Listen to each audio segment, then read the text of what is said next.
Muy buenos días, amigos. Bienvenidos a nuestro primer evento magno de Oficina Monterrey Compa aquí. Mi nombre es Juan Rodríguez y quiero extender la felicitación y el agradecimiento a nuestro amigo Roberto Cavazos García, quien se encuentra con nosotros para dar este evento de nombre Actualización Fiscal y Financiera para empezar este 2024. Les recuerdo, este evento se va a grabar para que de querer la grabación, por favor, contacten a su socio de negocio compa aquí que los invitó a esta sesión para que pueda proporcionarles el video con mucho gusto. Roberto, ¿cómo te encuentras? Bienvenido. Estás en mute, Roberto. Buenos días.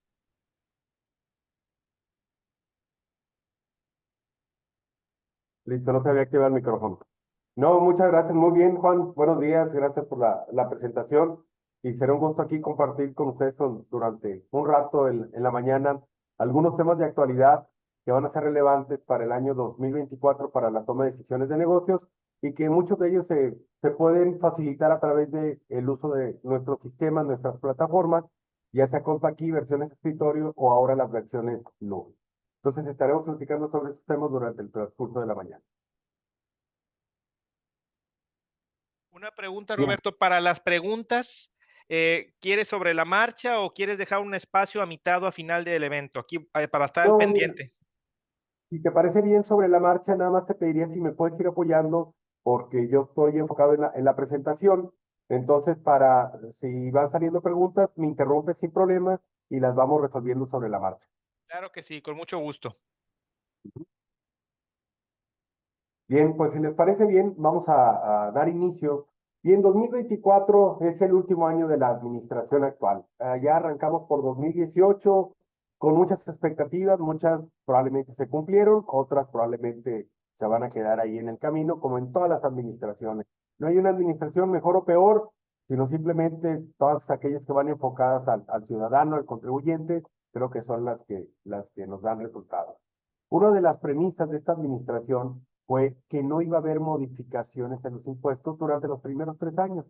Efectivamente, esa se cumplió, no ha habido cambios relevantes, salvo la creación del RECICO, el régimen simplificado de confianza, que fue creado durante la pandemia y el cual ha tenido ciertas ventajas para ciertos contribuyentes, aun y cuando aplica tanto para personas físicas como para personas morales, tiene ciertas ventajas mayores en el caso de personas físicas, puesto que el impuesto sí se ve considerablemente reducido. Muchos empresarios buscan un contador porque les han indicado que somos magos, que desaparecemos impuestos. Mi contador es muy bueno porque no pago nada. Híjole, la verdad es que ese tipo de comentarios o frases se quedaron atrás hace 30 años más, este, puesto que no tiene un sentido en la realidad. Los contadores públicos somos profesionales de la contaduría, algunos estamos especializados en materia fiscal, es decir, en el conocimiento de las disposiciones tributarias. ¿La planeación fiscal es válida o no es válida? Es que es un delito fiscal. No, no es un delito fiscal la planeación fiscal. En Estados Unidos, de hecho, es un derecho que está constituido que está definido en la Constitución. Dice, es un derecho de todos los ciudadanos planear su situación patrimonial y fiscal. En México no existe esa premisa, pero mientras que actuemos en el ámbito de la competencia legal, es válido.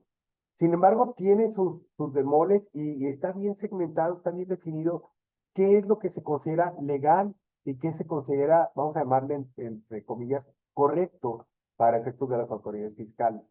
Porque tenemos nuevas disposiciones, como son las denominadas razón de negocio, que vamos a hablar más adelante durante esta charla. Pero la planeación fiscal, yo siempre lo he dicho, tiene 3 ámbitos. La primera de ellas es, ¿qué sucede si yo ahorita en enero tengo que pagar 100,000 pesos y tengo la posibilidad de pagarlos en junio, los mismos 100,000, en junio o en enero del 2025? Tiene un efecto financiero. Con esos 100,000 pesos puedo financiar yo las operaciones de mi empresa y permitirme poder pagar a proveedores, poder pagar gastos, realizar ventas, recuperar cobranza y luego los voy a pagar. Eso se llama diferimiento, como decimos en Monterrey, patear el bote. Esa parte de la planeación fiscal tiene una finalidad financiera. Si tiene un efecto fiscal, parte de una disposición legal fiscal, pero su efecto es financiero. Voy a tener recursos suficientes para poderle dar vuelta al dinero y realizar las operaciones, generar ganancias y continuar con la operación de mi negocio. Esa es una de las premisas que buscamos en la planeación fiscal. La segunda, desde el año 2016 hemos escuchado a través de los noticieros, en los medios, con colegas fiscalistas, las tasas efectivas. ¿Qué es una tasa efectiva? La autoridad fiscal, a través del análisis hoy con tanta tecnología con las facturas electrónicas, se puede dar cuenta de a qué precio compro un producto y a qué precio lo vendo, y la diferencia se denomina margen de ganancia. Y también saben más o menos para cierto tipo de actividades económicas cuánto pagan en promedio de renta, cuánto pagan de luz, cuánto pagan de teléfono, cuánto pagan de sueldos, cuánto pagan de impuestos sobre sueldos, y pueden determinar más o menos un factor de gasto fijo. De tal manera que pueden estimar por sector económico, calzado, perfumería, industria, comercio, cuál es el margen promedio de ganancia. La tasa efectiva no es ese margen promedio de ganancia. La tasa efectiva es la relación del impuesto pagado contra las ventas totales de una empresa. Por ejemplo, si mi tasa efectiva es del 3% y ese 3% es el impuesto pagado, si yo causo un impuesto sobre la renta a la tasa del 30%, 3 es el impuesto de una utilidad de 9. Y si yo divido ahora sí los 9 entre los 100 de ventas, significa que tengo un margen de ganancia o coeficiente de utilidad de un 9% para tener una tasa efectiva del 3.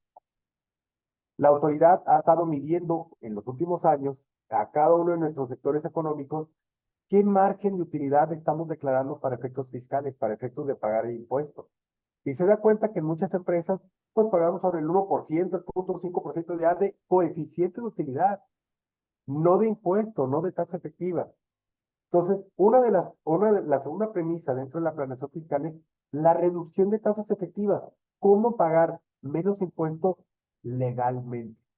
Y eso a través del estudio de las disposiciones fiscales, a través de maximizar ingresos, a través de poder también maximizar las deducciones, nos va a permitir tener una menor ganancia fiscal, no perder en la empresa, una menor ganancia fiscal, aprovechando las ventajas, estímulos fiscales que nos dan las disposiciones fiscales para pagar un menor impuesto. Entonces, ahí es donde se enfocan las tasas efectivas. Hay que también considerar algunos factores. Por ejemplo, vamos a hablar más adelante de los actos de fiscalización. ¿Cómo logra recaudar la autoridad mayores cantidades de dinero? Pues esto lo logra a través del cruce de información. Y nos han llegado muchos de nosotros invitaciones, y lo primero que piensa el empresario, se equivocó el contador. No necesariamente. En algunos casos puede ser posible. Pero un ejemplo sencillo, nos indican, tú emitiste CFDIs o facturas por 100,000 pesos, 1,000,000 de pesos en este mes, pero me declaraste ingresos por 830,000.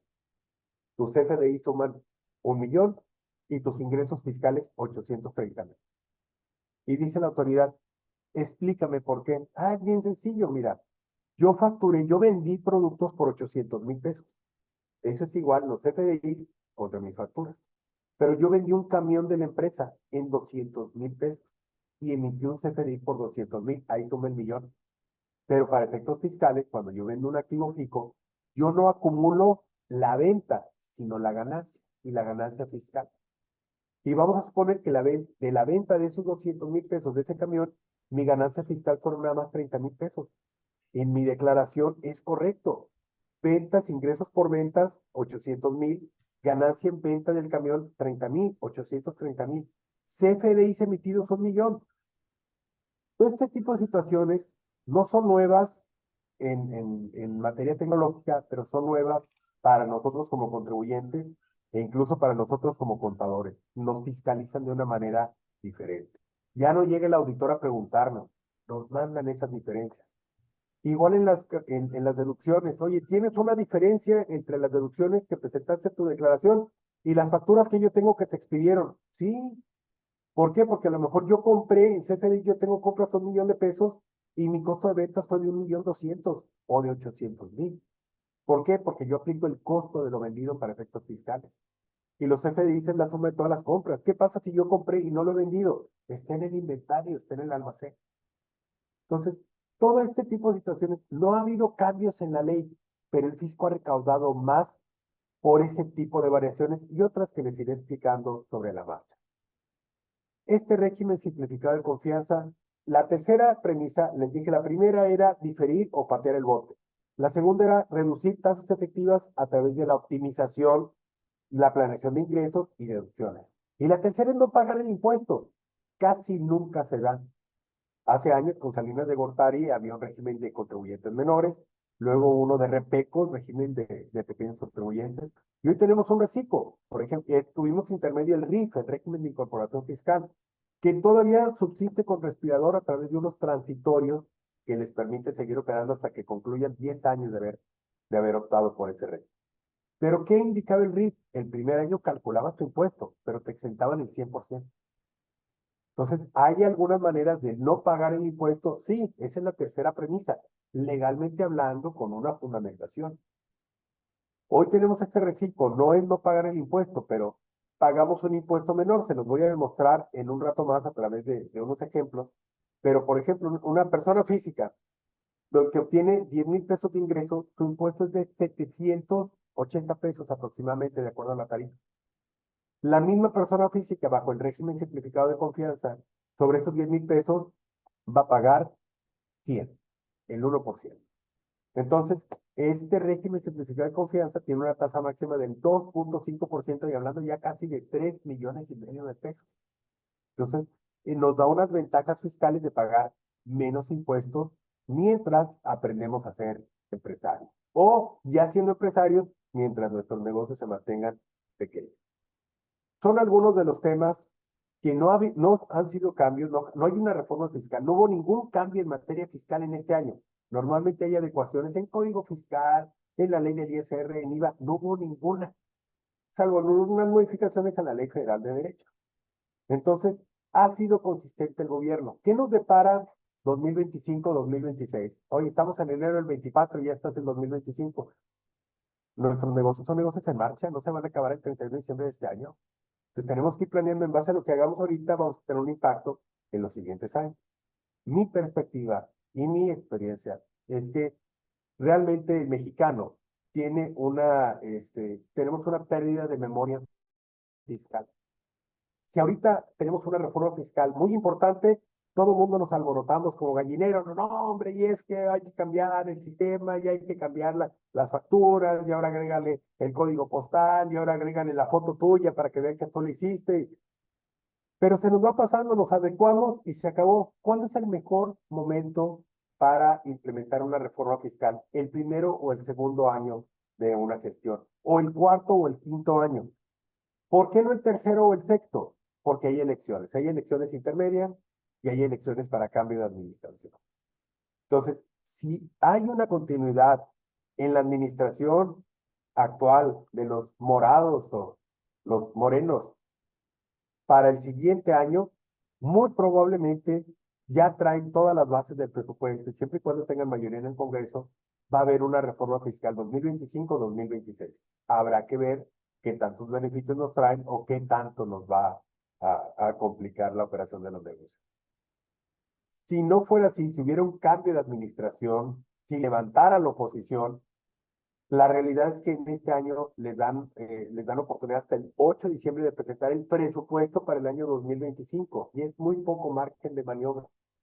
Entonces, muy probablemente tendremos una reforma fiscal hasta el 2026. No 2027, porque viene otra vez proceso electoral, elecciones intermedias, y si hay una reforma fiscal, pues la gente deja de votar por el partido que está administrando actualmente.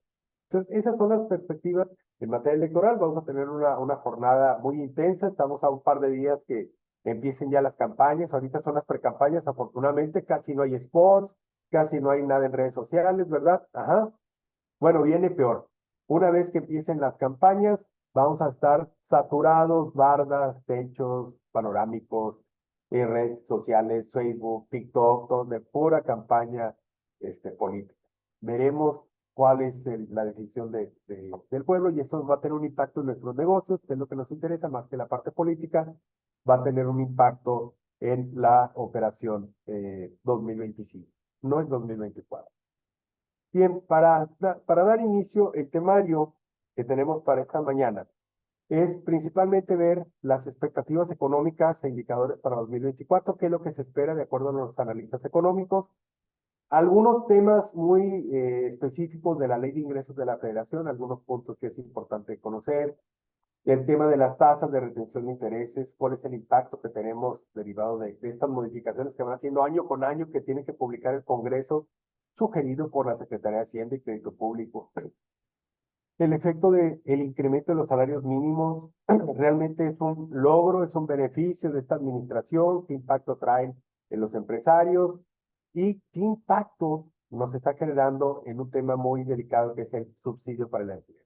Les voy a mostrar los efectos de desincorporarnos ya de este subsidio para el empleo, deja de aplicarse esta tabla y tiene un impacto en las percepciones de los trabajadores ya había sucedido anteriormente en la franja fronteriza, pero a partir de este año en el resto del país, pues nos va a complicar en el tema de incrementos que estamos viendo hoy en el mes de enero. Unos breves comentarios de la carta aporte, digo, se sufrieron adecuaciones en formato, se ha venido postergando los periodos de convivencia, no la implementación, la carta aporte desde 2022 está vigente, entonces, no es si la tengo que aplicar o no, nos permite tener periodos de convivencia, la incorporación, pero ya está en vigor, ya se puede emitir, ya se emite desde la página del SAT y en nuestros sistemas desde hace meses ya, y la autoridad fiscal, pues lo único que ha hecho es dar un poco más de margen porque es algo muy complejo, les pondré unos ejemplos en unos momentos más de la emisión de esta carta por. Gracias a Dios, en esta administración tenemos libertad de tránsito y esto me refiero que no hay nada de seguridad en las carreteras. Me ha tocado viajar en carreteras y no hay una sola patrulla de Guardia Nacional en las autopistas. Entonces eso nos da tranquilidad por un tema de que no nos van a revisar las cartaporte. Nos preocupa la inseguridad, que se roban carros, asaltan a familias, secuestran personas. Pero bueno, eso es irrelevante, yo creo, no en materia de negocio. Bien.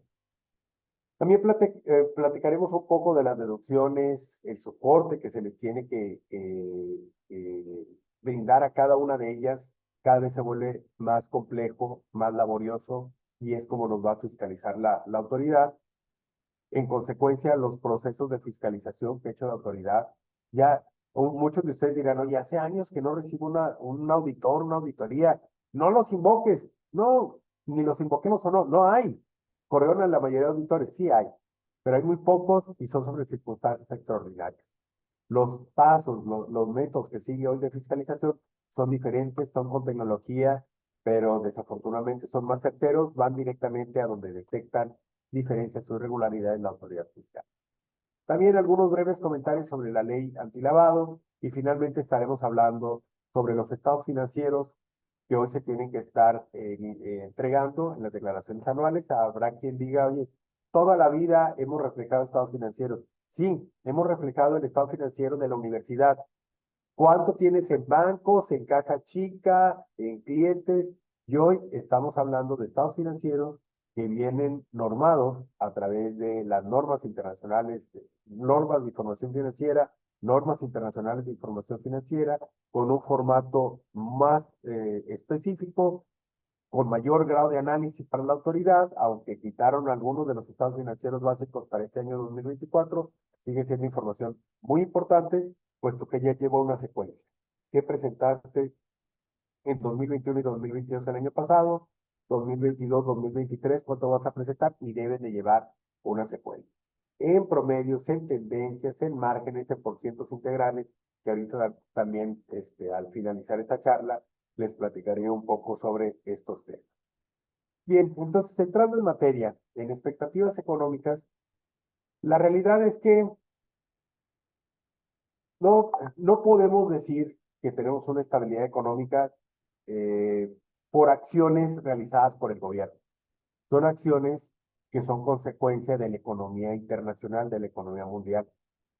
Banco de México, afortunadamente, a pesar de que se ha tratado esa iniciativa de volverlo a reincorporar como un organismo dependiente de gobierno, es un órgano autónomo que toma decisiones en su política económica de manera independiente. Y eso permite que tomen decisiones financieras en base a la oferta y la demanda del dinero en todo el mundo, a los aspectos inflacionarios, a los aspectos económicos, y no se vean forzados a definirse un tipo de cambio particular. El problema de la alta inflación en Estados Unidos, el problema de la inflación en Europa, el problema del transporte en China y la baja en la calidad de la mano de obra en los últimos años, el problema del conflicto Rusia con Ucrania, que ha generado, que era un hub que muchas de las empresas estaban buscando, que era Rusia, empezaron a delimitarlo para efectos de hacer negocios, pues ha hecho que los países del mundo que negocian, que comercian con la potencia más grande en materia económica, que es Estados Unidos, pues volteen a ver de nuevo a México. Ya éramos un foco, tuvimos problemas económicos, problemas financieros que fueron para otros lados, pero hoy están regresando, que es lo que se denomina el nearshoring. Tienes que venir a ubicarte cerca de Estados Unidos y establecer plantas cerca de Estados Unidos para que hagas procesos productivos, procesos de fabricación, que sea rápido el traslado al país americano, que te ahorres costos en materia de traslado. Hoy traer insumos desde China, además de que toma mucho tiempo, se volvió muy costoso después de la pandemia y va a tardar mucho tiempo en volver a reducir dichos costos. Entonces se prevé una estabilidad en materia del tipo de cambio, se cierra en promedio 2023 con un 17,5% y se estima que va a seguir en 17 pesos. Sea esta administración o sea la siguiente, mientras que esté desconcentrado y sea autónomo el Banco de México, no tiene un impacto que haya un cambio en materia de cuestión de administración de gobierno. La inflación, venimos de 2 años de más del 7%, el 2022, 2021. En este año se estabilizó porque bajo el incremento de las tasas de interés. Pueden ver que las tasas fue del 11,2% y se estima un 10,3% para el 2024. ¿Por qué suben las tasas de interés? Para controlar la inflación. En lugar de gastarme el dinero, mejor lo ahorro y tengo un rendimiento. Pero nos va a impactar más adelante en las tasas de retención. Bien, finalmente nos genera más dinero. Voy a pagar algo más de impuesto, pero el impuesto lo pago si tengo ganancias y hay ganancias a través de interés.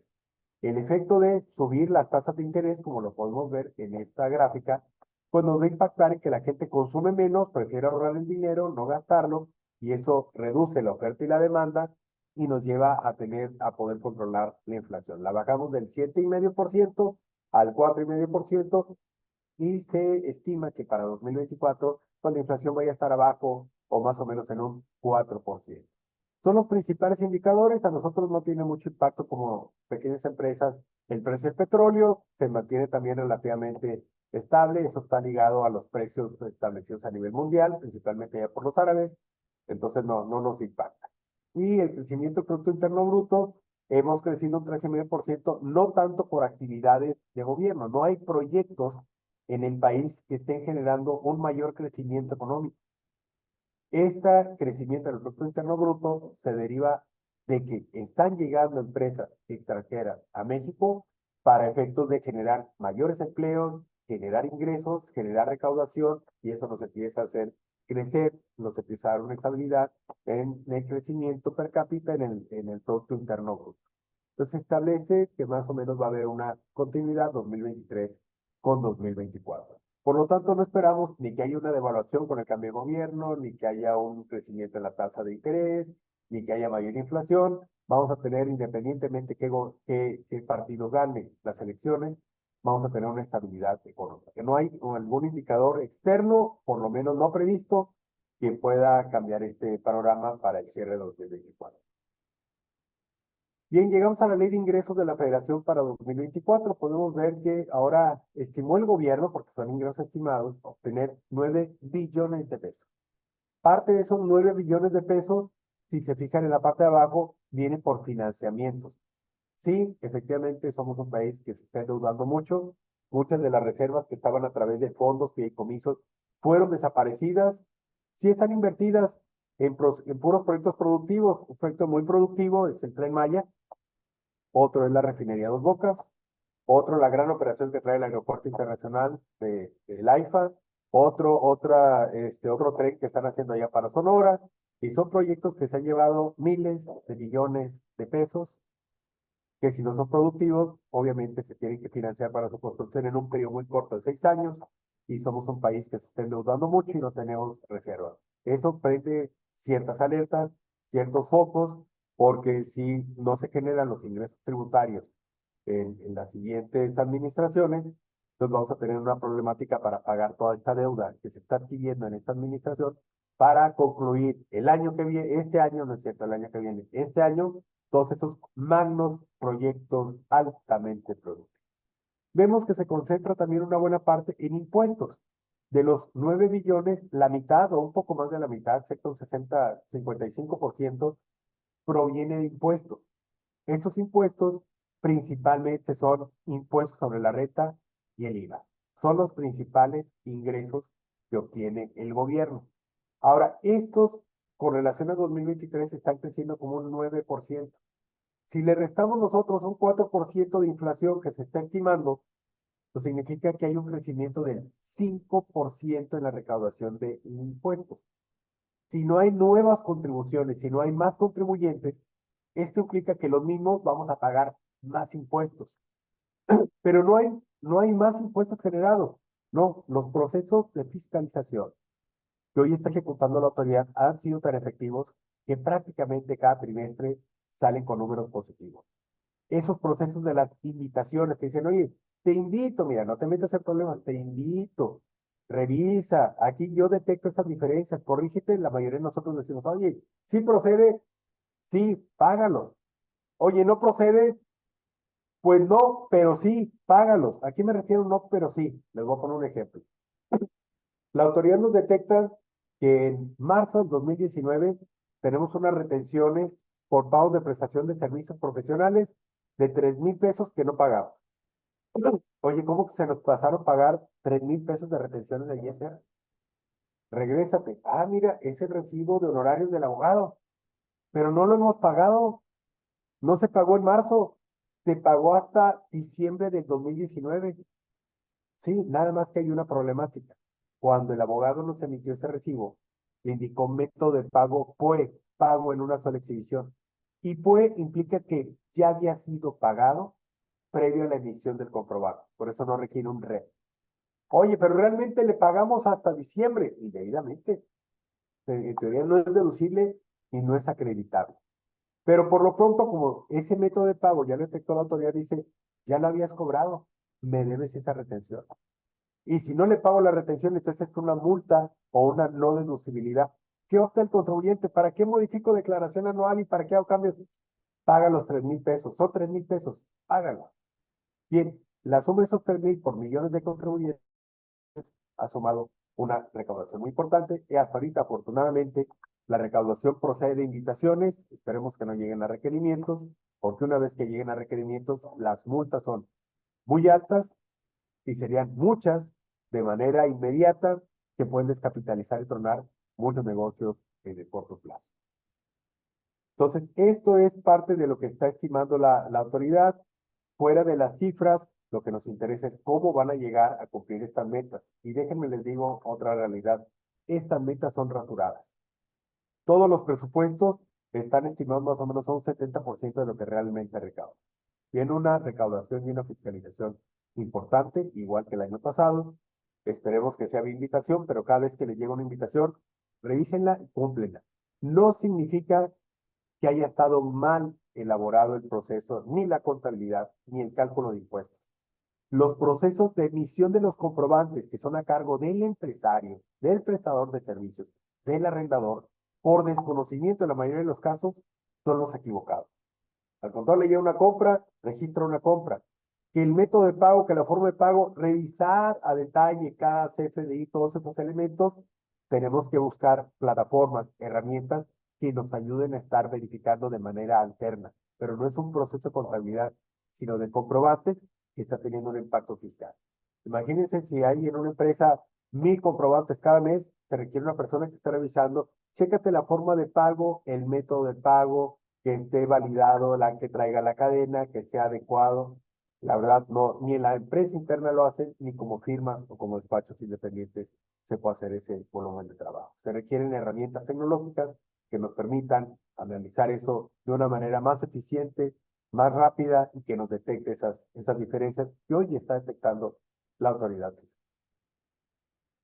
Bien, otro de los temas es la tasa, perdón, de retención de intereses. En materia de los intereses, el impuesto sobre la renta, renta significa rédito o ganancia. Y nosotros pagamos un impuesto sobre las ganancias, no sobre mis ingresos. Yo puedo tener ingresos de 1 millón de pesos, pero yo me gané 100,000 y tengo que pagar sobre 100,000 nada más. Y aunque haya tenido ingresos de 1 millón de pesos, si no me gané nada, no hay impuesto sobre la renta. Bien, desde hace muchos años, el gobierno federal, la Secretaría de Hacienda, estableció que hay una tasa de retención de interés, equivale a un pago provisional sobre los ingresos por intereses, pero en función al capital invertido. No tiene lógica, pero así está establecido en la ley, tanto en la ley del ISR como en la ley de ingresos de la Federación. Que no te preocupes, si te sale a favor, te lo regreso. Y les pongo aquí varios ejemplos. Por ejemplo, de 2020 a 2022, la tasa de interés promedio pasiva, la que nos daban los bancos, era de un 5% más o menos. En el año 2020, la tasa de retención de intereses sobre el capital o inversión era del 1,45%. Sobre ese millón de pesos, a mí me retenía el banco 14,500 pesos. Sobre ese millón de pesos, me daban de interés 50,000. Y sobre 50,000 en todo el año, me causaba un ISR más o menos del 5%, 2,500 pesos. Imagínense, mientras que mi impuesto sobre mis ingresos, que reales que eran los intereses, era de 2,500, ya me había retenido los bancos, por instrucciones del fisco, 14,500 pesos. Tenía que pedirles una devolución de impuestos de 12,000 pesos. Para el año 2021 bajó al 0,97%. En esa misma secuencia, seguía teniendo yo un saldo a favor de ISR en mi declaración anual, si únicamente generaba ingresos por intereses. En el año 2022 se da la tasa más baja, el 0,08%. Suponiendo que todavía teníamos una tasa del 5% de intereses, si mi ISR estimado del año era de 2,500, me habían retenido 800, me salió un pequeño diferencial a pagar. El año con más beneficios se da ahora en el 2023. A casi todas las personas que hemos tenido inversiones que generan intereses, nos va a salir a pagar ISR en la declaración anual. Uno, porque la tasa se duplicó, se fue al 11%. De ese millón de pesos, ahora me correspondieron 110,000 pesos. Pero más o menos sigue la misma tasa de ISR del 5%, son 5,500. Pero ahora el gobierno me retuvo el 0,15%, que lo duplicó con relación al 2022, son 1,500 pesos. Me va a salir a pagar en mi declaración anual 4,000 pesos aproximadamente. Y para 2024 se va a dar un efecto que más o menos se va a nivelar. Dice, oye, ahora me va a salir a pagar, ¿sabes qué? Para que no te salga a pagar, vamos a incrementar la tasa al 0,5%, así es como se ha establecido la ley de ingresos, y más o menos, si a mí me siguen otorgando este año, ya vimos que la tasa va a andar alrededor del 11%.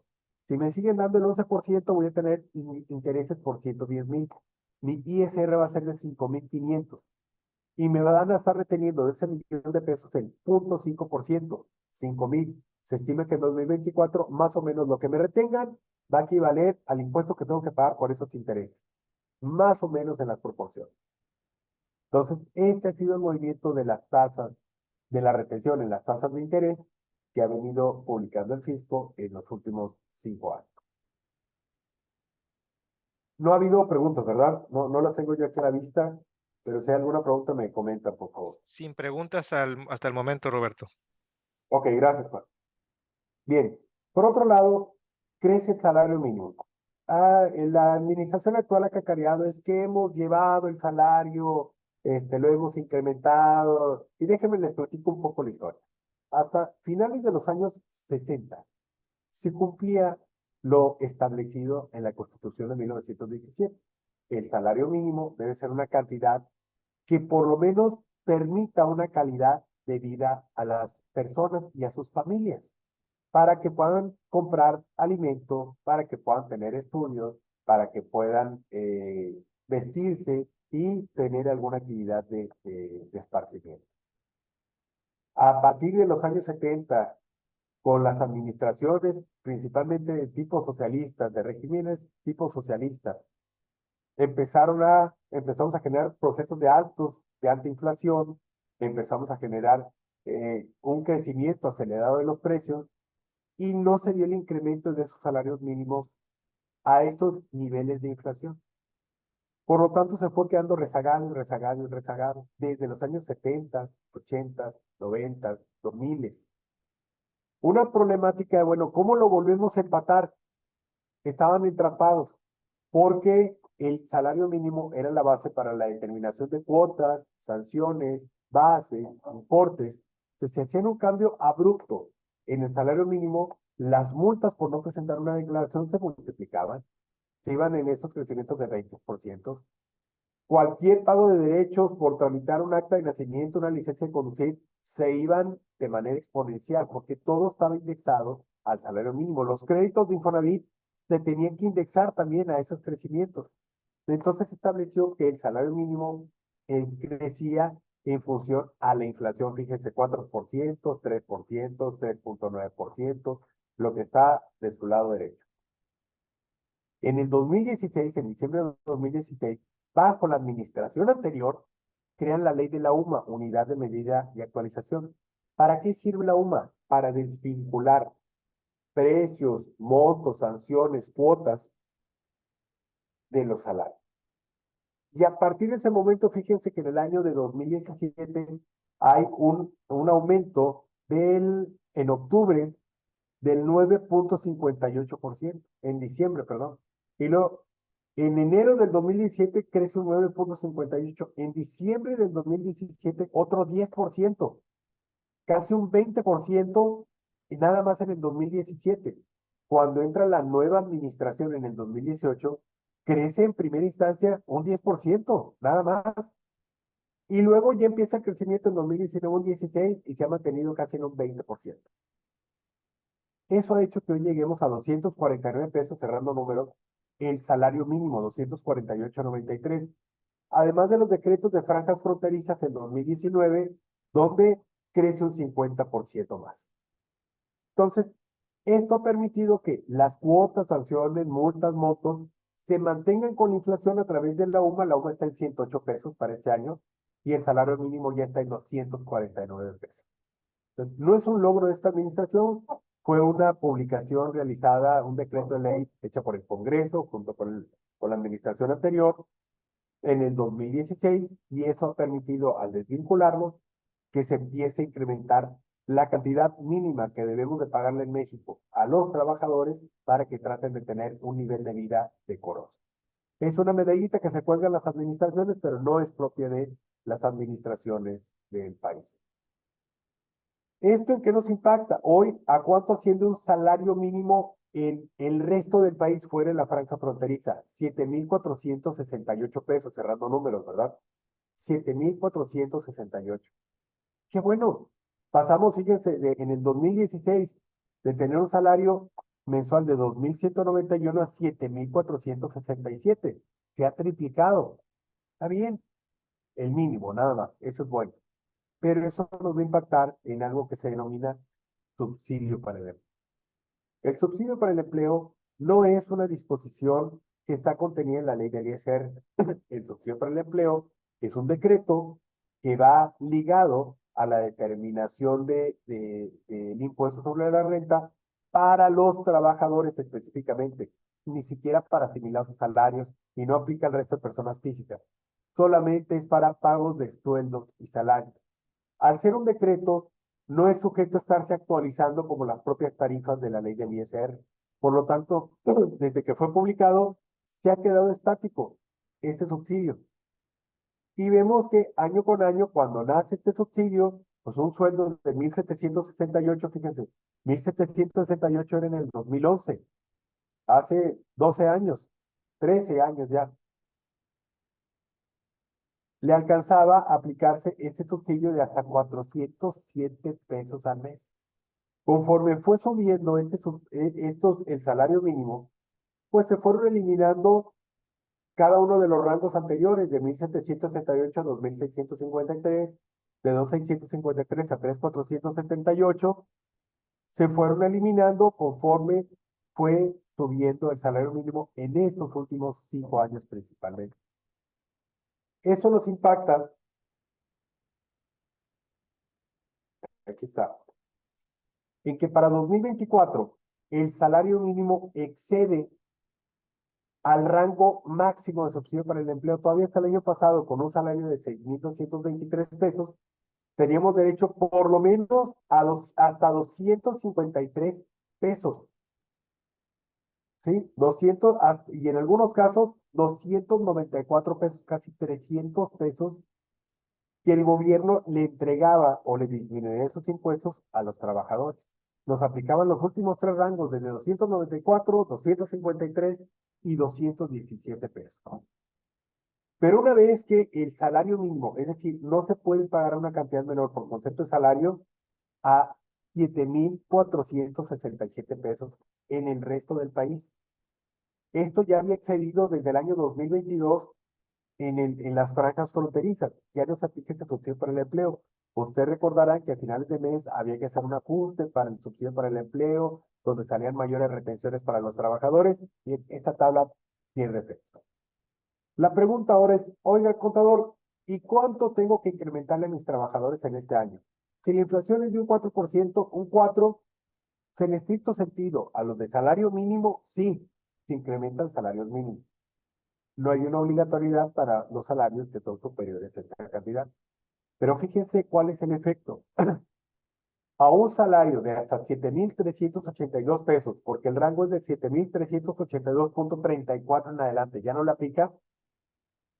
Su ISR es de 486 pesos, el subsidio es de 217 y se le retenía 268. A este empleado le quedaban, sin considerar el IMSS, 7,114 pesos.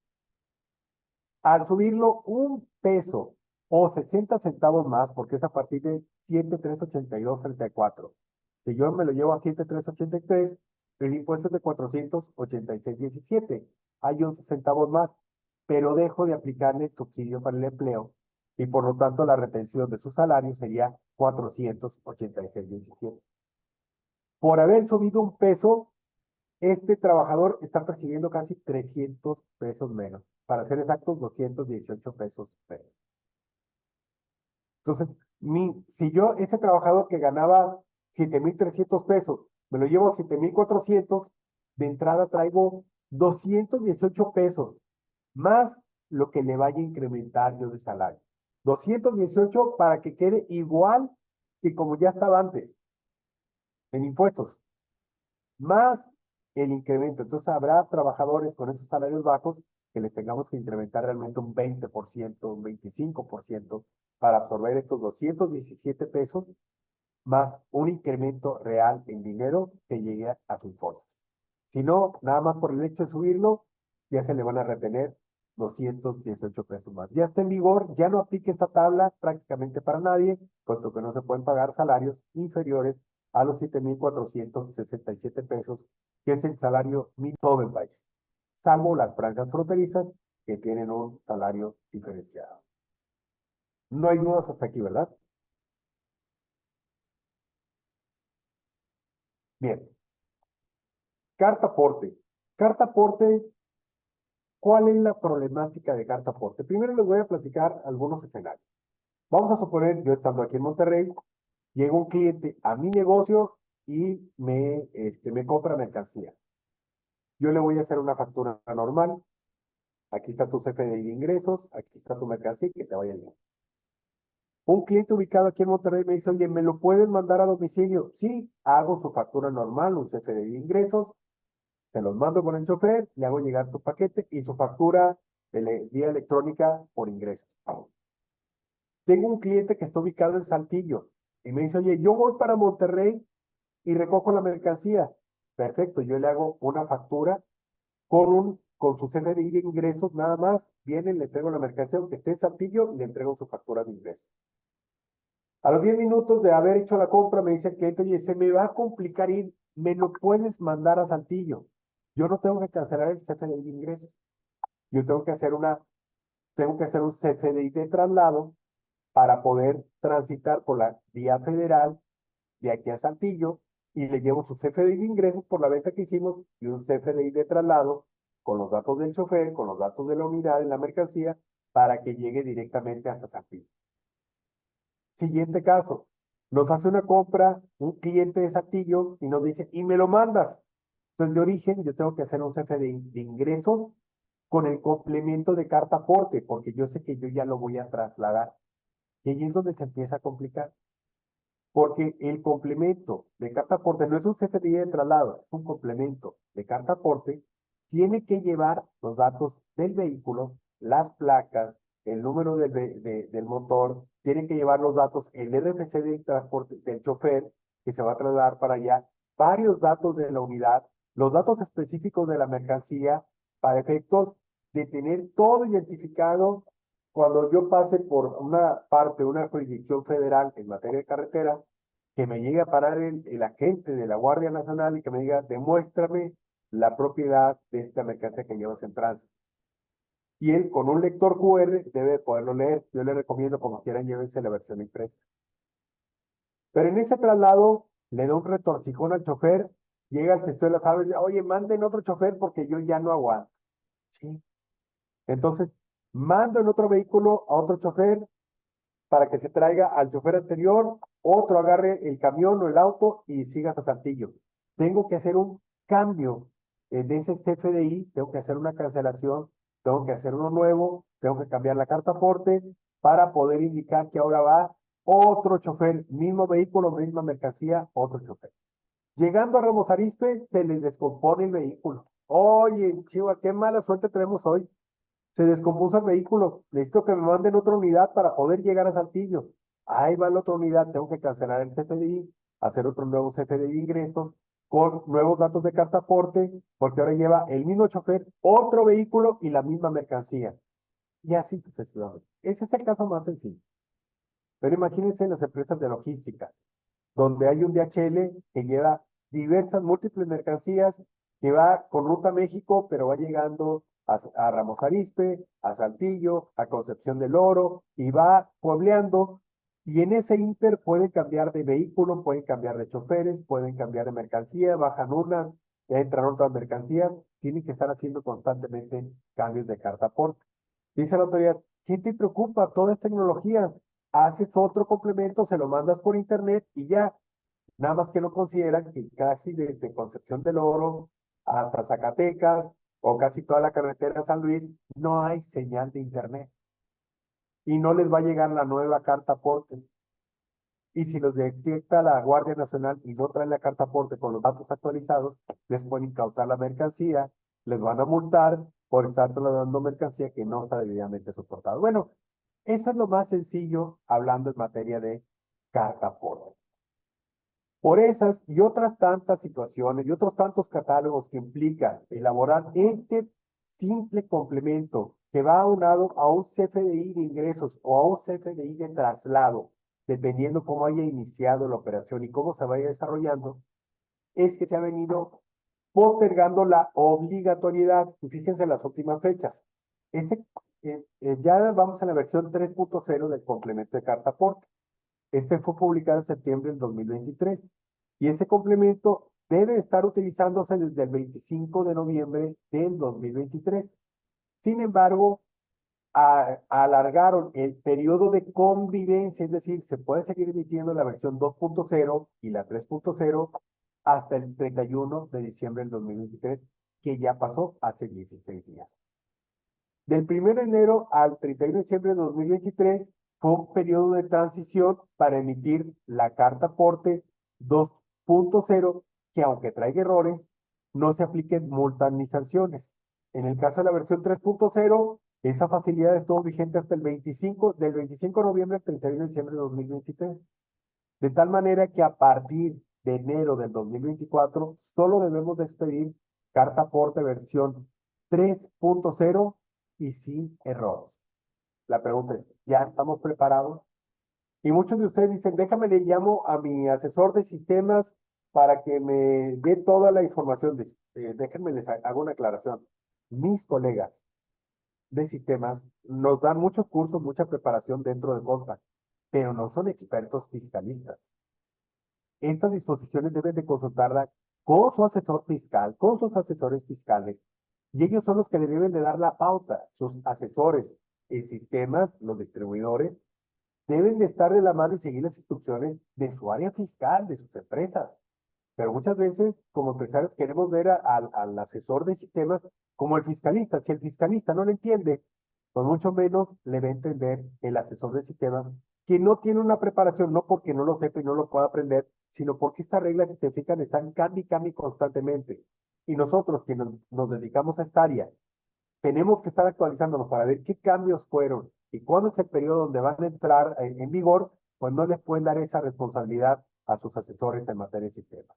Mi recomendación es siempre toquen base con su área fiscal o con los especialistas en estas áreas, puesto que sí va a haber sanciones por la mala aplicación, la mala generación de estos documentos, y no se trata de una cuestión de sistema, sino de conocer específicamente cuáles son los elementos con los que se debe de cumplir para evitar cualquier tipo de sanción, ya que este periodo de convivencia, donde no aplican multas y sanciones, ya concluyó el 31 de diciembre.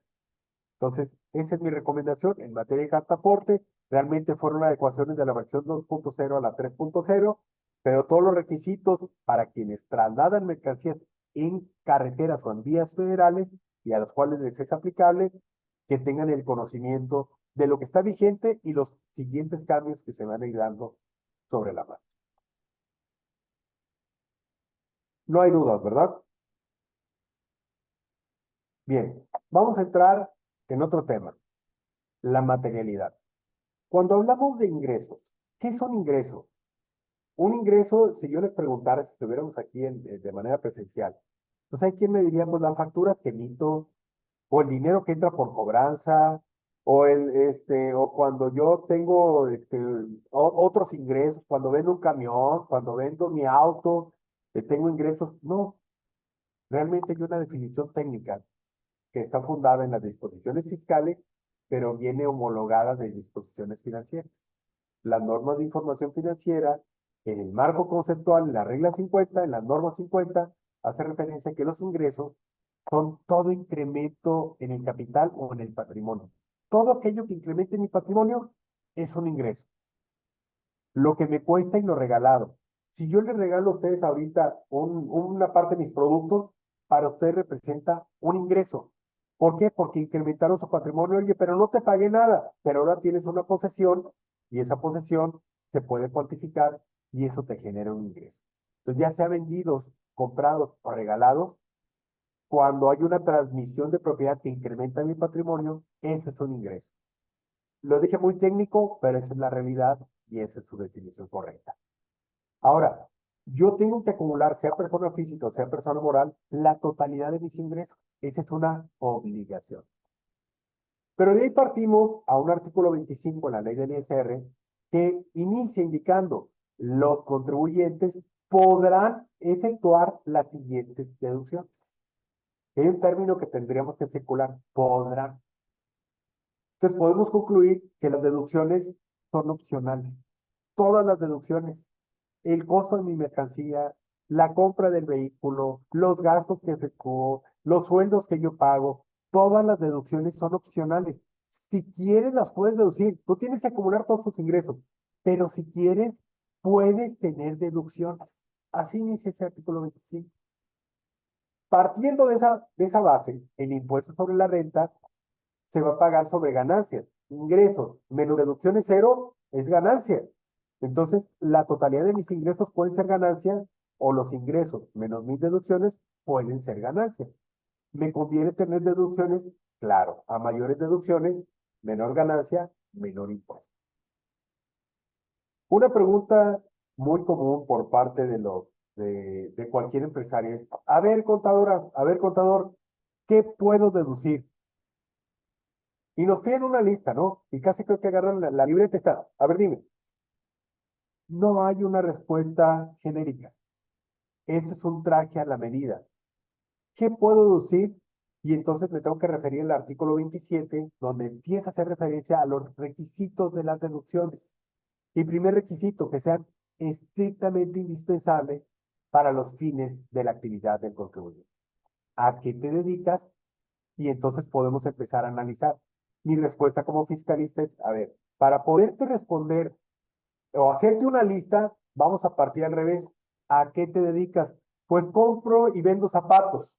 Ok, entonces como tú vas a vender zapatos, cuando compres zapatos, esa es una deducción. Compre zapatos, anótale, compre zapatos. ¿Qué más? Bueno, para poderlos entregar, pues yo necesito comprar unas cajas y un celofán para poderlos poner ahí. Ok, gastos indirectos, la caja y el celofán. ¿Vienen y te los compran aquí? Si los tienes en un aparador, sí. Ah, bueno, la compra de ese aparador, al ser mobiliario, se puede depreciar porque ahí los vas a exhibir y te los van a comprar. Oye, tú los mandas a domicilio, sí. ¿Y qué ocupas? O pagar un flete o comprar una camioneta. Si compras la camioneta, la depreciación. Si pagas un flete, el servicio de flete. Y de esa manera vamos armando las deducciones. Primer requisito, que sean estrictamente indispensables para la actividad del contribuyente. Y ahí entramos en otro ámbito. Hace 20, 25 años, cuando nosotros íbamos a dar de alta una empresa en el SAT, nos pedían la actividad preponderante. Como buenos contadores, abogados, nosotros le decíamos, mira, cuando vayas a hacer la escritura, en el objeto social ponle todo. ¿A qué te dedicas? Pues voy a vender zapatos, está bien. Ponle que vendes zapatos, ponle que puedes dar servicios de asesoría, que puedes dar cursos, y además que puedes vender tacos los domingos, tacos los sábados y barbacoa los domingos, y que puedes abrir un restaurante, y que además vas a abrir sucursales en España, y que ponle todo. Esa es la asesoría que daban algunos notarios, abogados, pero principalmente nosotros los contadores. Tú ponle todo. Pero cuando íbamos a dar de alta la empresa, nos pedían, dime la actividad preponderante. Una. Ah, bueno, compraventa de calzado industrial. Ya se acabó. Hace años, cuando migró el sistema del SAT a su versión actual, se modificó de manera importante todos los procesos de trámite, comunicación, buzón tributario, contraseñas, firmas electrónicas, y se abrió un abanico y ahora no es una actividad preponderante. Dime todas las actividades a las que te dedicas. Y yo inicié hace 30 años vendiendo zapatos industriales, pero ahora vendo uniformes industriales. Uniformes. Pregunta, en sus actividades fiscales, ¿tiene el concepto de uniformes industriales? No, ¿verdad? Viene nada más calzado industrial. Es que yo me di de alta hace 30 años y así viene. Sí, nada más que si yo en este momento estoy comprando uniformes industriales y vendiendo uniformes industriales, la autoridad me puede objetar la compra de los uniformes. La venta es un ingreso, es obligatoria, pero me va a objetar las compras. ¿Por qué? Porque yo no me dedico a comprar uniformes industriales. Sí, te estoy demostrando, sí, pero en mis actividades declaradas ante la autoridad no indico uniformes industriales. Entonces, anótele, tarea, revisar en su constante situación fiscal cuáles son sus actividades. Puedo tener hasta 98, 99, porque una tiene que ser preponderante, por lo menos una tiene que tener un 2%. Oye, puedo tener 100, ¿sí? 50, 40, 30, 20, 10, 99. Porque cada una de ellas le va dando base a la autoridad para saber si lo que estás comprando y lo que estás gastando va acorde a lo que tú le indicaste que vas a realizar. Oye, pero ya viene la escritura constitutiva en el objeto social. Sí, eso es todo lo que puedes hacer, pero lo que haces es lo que le informas a la autoridad y por eso hay que modificar. Entonces, un flashlight ahí es que hay que revisar las actividades que estamos realizando y que cada una de ellas estén consideradas dentro de nuestras actividades registradas ante el SAT en la constancia de situación fiscal. Aunado a todos los requisitos que exista una factura electrónica, que cuando los pagos sean mayores a 2,000 pesos se realicen a través del sistema financiero y todo lo que establece el artículo 27, hay ciertas restricciones. Oye, ¿sabes qué? Para cerrar este negocio me llevé al cliente a un restaurante y pues quería ir allá a Los Hidalgos o al Cuerno y fíjate que me salió la cuenta en 12,000 pesos, pero cerré un negocio de 1,000,000 de pesos. Es irrelevante, ¿verdad? Sí. Quitando bebidas alcohólicas, que no es nada deducible, la cuenta de pura comida fue 12,000, puedes deducir prácticamente el 8,5%. Porque el artículo 28 establece que en el caso de restaurantes no se podrá deducir el 91,5% del gasto que sea. Y tratándose de autos, oye, voy a comprarme un auto, fíjate, un auto, un Audi A8 RT 5000 que vale 3 millones de pesos. Contador, ¿lo puedo comprar? Sí, puedes deducir hasta 175,000, nada más hasta 175,000. Entonces, son ciertas restricciones que están establecidas a través de este artículo 28. Entonces, primero partimos que las deducciones son opcionales. Dos, que deben de cumplir ciertos requisitos. Tres, verificar que aunque sean gastos normales, estrictamente indispensables, no estén específicamente exceptuados en este artículo 28. Y de allí empezamos un segundo análisis. Ese fue el primer filtro, por eso hago un corte. Ahora, ¿cuál es en términos técnicos, cuál es la sustancia económica de esa operación? ¿En qué te beneficia esa operación? Y surge otra pregunta. ¿Cuántos empleados pueden tener en sus negocios? Ustedes como dueños. Y la respuesta que ustedes han de estar pensando son los que se me dé la gana. Si yo quiero contratar y regalarles el dinero, pues, está bien. Estás en tu derecho. Sí, son gastos financieros. Pero si llega la autoridad, normalmente uno va a dar de alta a toda la familia, amigos. Oye, puedes dar de alta al papá, a mi papá, porque fíjate que está enfermo y necesita el seguro social. Yo te pago acá. Me ha platicado que alguien lo hace así. Sí, aquí lo damos de alta. Llega la autoridad y dice, a ver, don Jeremías, 94 años, ¿qué función tiene aquí en la empresa? No, él es el que viene y está cuidando, es el portero cuidando. ¿Y dónde está? No, pues no está aquí en la empresa. A ver, investigan y nunca ha ido a la empresa. Y yo pago por él un sueldo, seguro social, Afore, Infonavit, impuestos sobre nóminas, aguinaldos, primas vacacionales y todas las prestaciones porque lo voy a hacer todo completo pues para hacer que parezca. Está bien, nomás que él no aparece aquí y no es estrictamente indispensable. Por lo tanto, si es un gasto, pero todo, si es un gasto financiero, pero todos los gastos colaterales son no deducibles. ¿Por qué? Porque no existe una razón de negocios para que tú los incurras. Ah, caray. Y yo puedo pagar, yo tengo 5 servicios de internet. ¿Y para qué quieres 5 si con uno puedes trabajar? Porque yo quiero tenerlos, es mi negocio. Estás en todo tu derecho y tienes toda la razón. Pero estrictamente indispensable es uno y los demás son financieros, no deducibles. Entonces, eso nos conlleva a darle materialidad. La materialidad no es un concepto fiscal, no está definido en las disposiciones fiscales, en el Código Fiscal, en la ley del ISR. Está definido a través de la Corte, a través de tesis jurisprudenciales, donde hacen referencia al soporte o materialidad de cada una de las deducciones para efectos de que tengan un impacto en la determinación del resultado fiscal.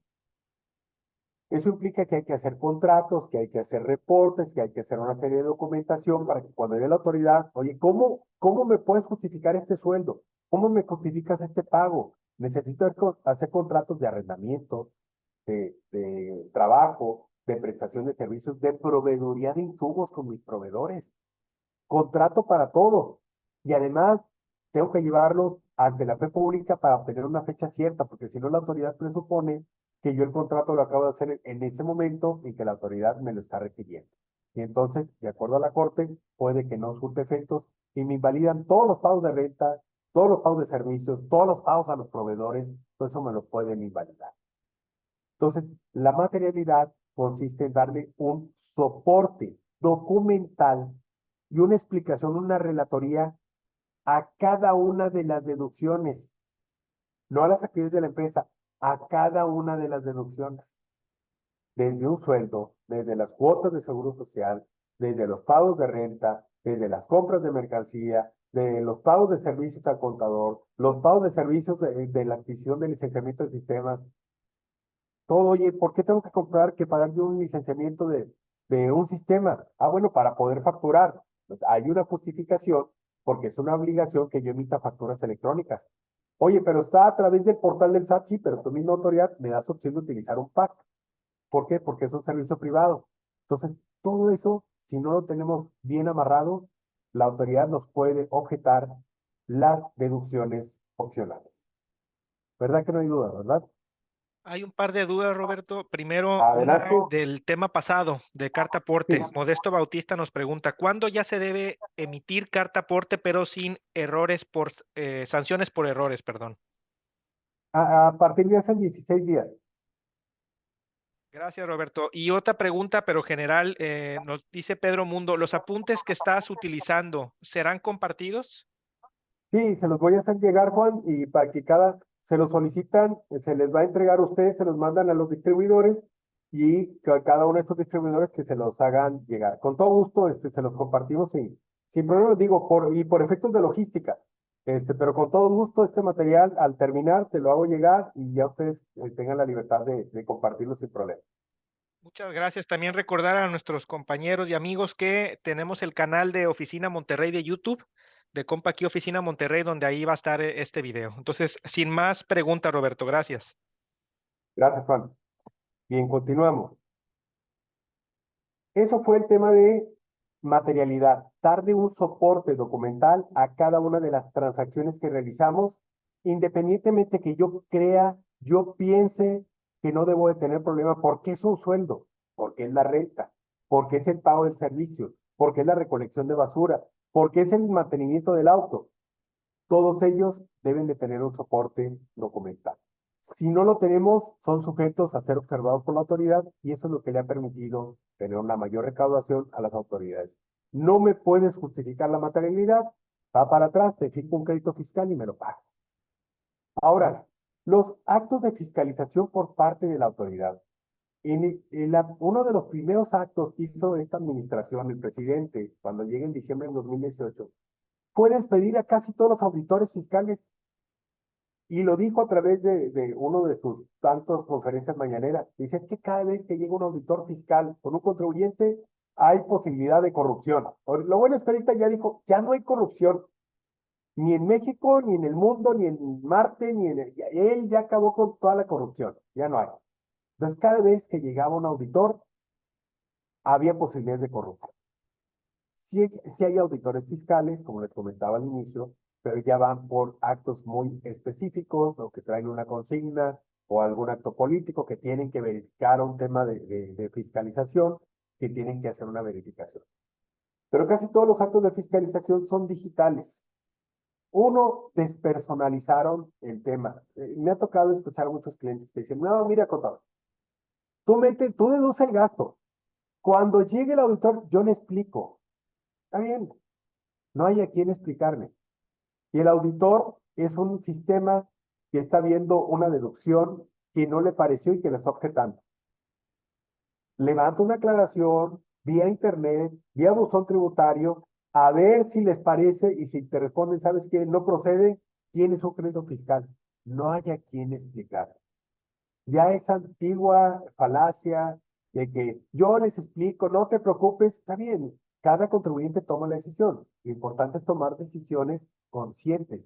Sé que esto tiene una implicación de proceder o no proceder. Y donde no proceda, te van a fincar un crédito fiscal. Entonces, todos los actos de fiscalización se han hecho ya a través de las plataformas, principalmente a través de buzón tributario. Tengan mucho cuidado con los correos apócrifos. El fisco te está mandando que traes un crédito fiscal urgente que vence hoy, que tienes que pagar 11,000 pesos. Dale clic aquí para que lo descargues. No le piquen. Para ver cualquier notificación vía buzón tributario. Lo que manda el SAT son a veces invitaciones, estas sí llegan por correo, y no es cuestión de que abras nada ni que entres a ligas. Ya va en el cuerpo donde te dice, mira, esto es diferente, esta retención es diferente a esto que presentaste y pagaste. Pero fuera de eso, deben de venir a través de notificaciones hechas a través de buzón tributario.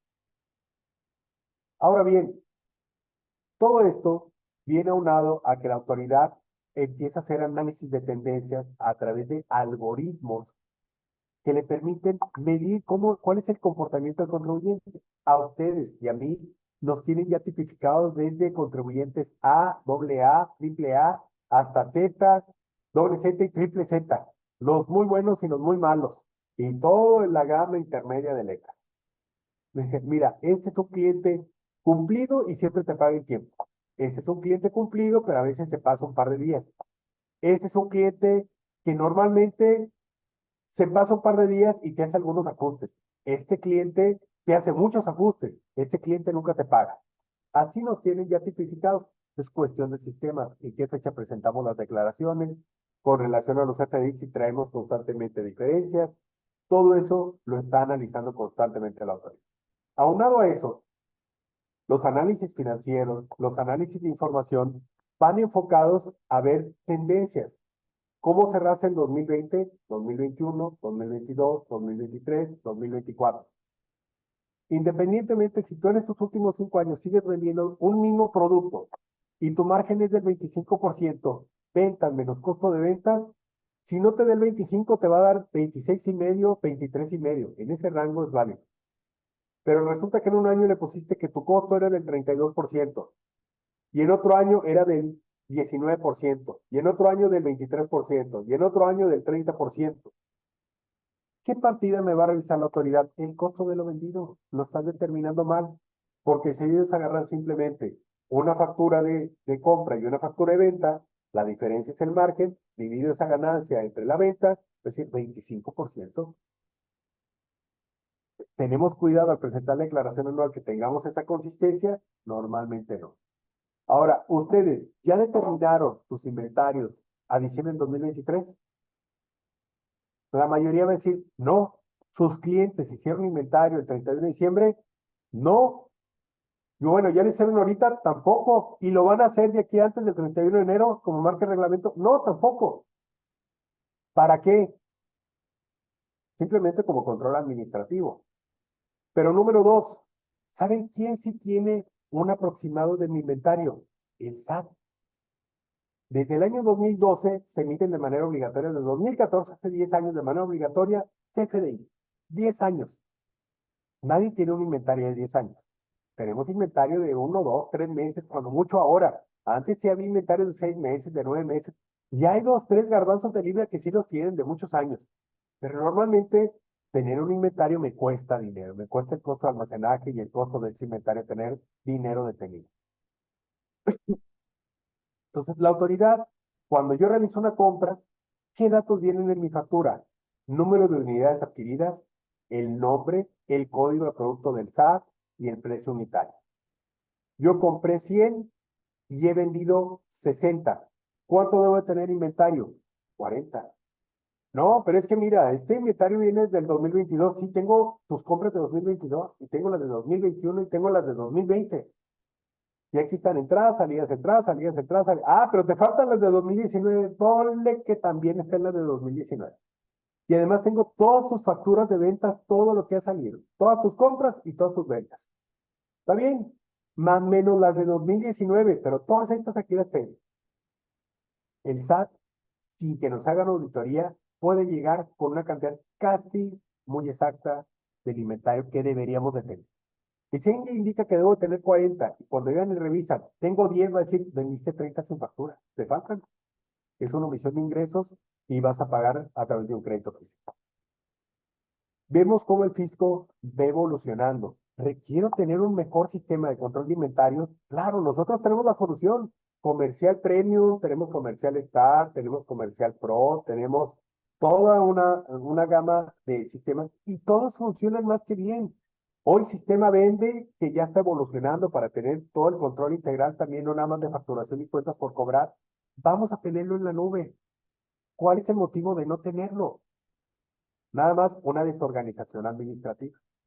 Los sistemas se configuran una vez. Si yo capturo mis compras, mis pagos, mis ventas, mis cobros, y ahí genero las facturas, o sea, las ventas están por default ahí, tengo un inventario, cuentas por cobrar, cuentas por pagar, tengo toda la información.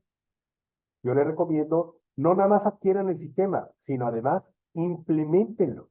Tenemos muy buenos distribuidores, somos distribuidores donde les enseñamos, no únicamente nuestra chamba es venderles una licencia, sino enseñarlos a optimizarlos para que sean mejores empresarios. Esto aunado a qué es lo que está revisando la autoridad en sus actos de fiscalización. Hay a través de la plataforma del SAT, hay algunas aplicaciones que, por ejemplo, esta nos permite conocer las irregularidades derivadas de los actos de fiscalización electrónica. Si ya fuimos notificados, podemos entrar a ver qué es lo que ha resuelto la autoridad. Cuando yo le respondí, bueno, ya aclaré, aporto las pruebas y cómo va mi caso para saber si voy a tener un crédito fiscal o no. Todo esto, además de que nos facilita, ¿qué es lo que nos molesta de la autoridad? ¿Qué les molesta a ustedes de que la autoridad tenga todos estos procesos? Que en tiempo real sabe toda la información de mi empresa. Eso nos debe volver más productivos, más ordenados, mejores empresarios. Desafortunadamente, por estas presiones de la autoridad, me puedo volver un mejor empresario, porque si me equivoco, la autoridad sí tiene los datos. Me atrevería a preguntarles, de los que están aquí hay 54 personas, ¿cuánto vendieron en el mes de diciembre? Tienen ese dato ahorita en la cabeza, no chequen el sistema, lo traen en la cabeza. ¿Cuánto vendieron en todo 2023? ¿Lo traen en la cabeza? No. ¿Saben quién sí tiene incluso lo que vendieron ayer? El SAT. ¿Quién hizo las ventas? ¿El SAT o ustedes? Ustedes. Entonces, el problema es que yo hago las operaciones y me olvido. Y el SAT recibe esas operaciones y la está cheque, cheque, cheque. A ver, ¿qué estamos haciendo? Si nos estamos equivocando, si lo estamos haciendo bien, si lo estamos haciendo mal. Entonces, tenemos que buscar las plataformas. Compact nos tiene muchas herramientas que nos permite estar revisando en tiempo real, además de que lo hicimos y que vaya cuadrando y que vaya coincidiendo con toda la información que nosotros le mandamos al SAT y que luego de regreso nos va a decir, mira, como tú me dijiste que vendiste 100, entonces aquí yo detecto una diferencia. Yo hice las operaciones. El problema es que no nos damos tiempo para monitorear y hacer las cosas ordenadas. Entonces, los procesos de fiscalización electrónica son procesos que consisten en revisar conceptos o rubros específicos a través de medios electrónicos. Ya no es necesario que lleguen a revisarme todos mis gastos y todas mis compras y todos mis pagos. Simplemente, si yo estoy comprando, ni siquiera necesito presentar una declaración informativa. En cada una de las facturas que yo genero me indica servicios de publicidad en enero 100, febrero 100 y así 100, 100, 100, 100, 100. Diciembre 500. Si ustedes fueran la autoridad fiscal, de enero a diciembre, ¿cuál mes me pedirían que les mandara la información? A diciembre, todos los meses gastas 100 y ahora gastaste 500. Pásame la información de diciembre. ¿Para qué? A ver, ¿qué compraste a publicidad? Y dime en qué consistió. Fíjate que levanté unas publicaciones a través de Facebook, a través de TikTok, a través de LinkedIn, a través de X, a través de, bueno, ¿y cuál fue el resultado de? Ah, pues mira, tuve estos leads, estos contactos. Eso se llama materialidad.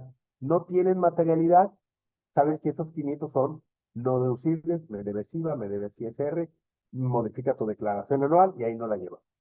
Pues son procesos ya automatizados en base a tendencias por cientos integrales, donde te salgas, hay un valle, un pico en tu gráfica, eso es lo que te revisa. Los demás a lo mejor también te lo estás llevando, estás turqueando algo, pero tienes una consistencia. Donde te desfasas, te va a caer la autoridad. Y también los antecedentes específicos pueden generarse automáticamente con la información de facturas electrónicas que están contenidas en la base de datos del SAT o de otras dependencias o instituciones. Es decir, toda la información se la va llegando el SAT relacionado a tu RFC y tiene sistemas de algoritmos que están midiendo diversos factores para ver dónde te equivocas y sobre eso fincarte un crédito más.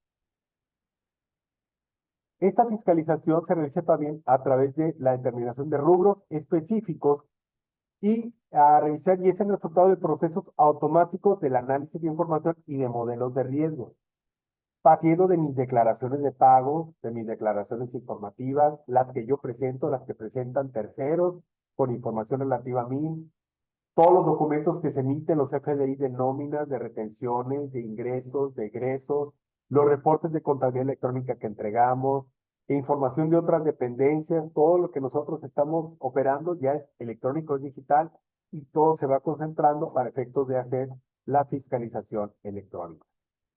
Todo esto se manda a través de un buzón tributario, se mandan las diferencias, nos dan un plazo para poderlo analizar y poder enviar la información y solicitar la autocorrección. Si yo no me autocorrijo, entonces empiezan los procesos, el procedimiento administrativo de ejecución, donde pueden llegar desde la suspensión o cancelación de sellos digitales y hasta el embargo precautorio de cuentas bancarias. Para hacer la programación de estas revisiones, de este análisis de información, pues tienen diversas fuentes. Por ejemplo, fuente que se genera a través del SAT, declaraciones anuales, declaraciones informativas, las propias facturas electrónicas, los reportes de contabilidad electrónica, la detección de omisión de pagos, ingresos omitidos, entre otros. En base a lo que hace el contribuyente, declaraciones y pagos del contribuyente, diferencias con registro patronal en el INSS, deducciones o acreditamientos indebidos, operaciones inusuales, todo eso lo confronta la autoridad y va generando antecedentes. Mira, este normalmente no paga, este omite esto, este no te declara todos los ingresos y nos empiezan a clasificar.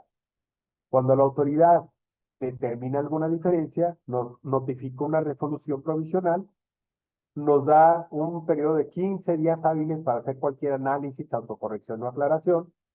La autoridad se toma 10 días en valorar las respuestas y los argumentos que enviamos. Si sigue teniendo dudas, nos manda un segundo requerimiento con PULSA.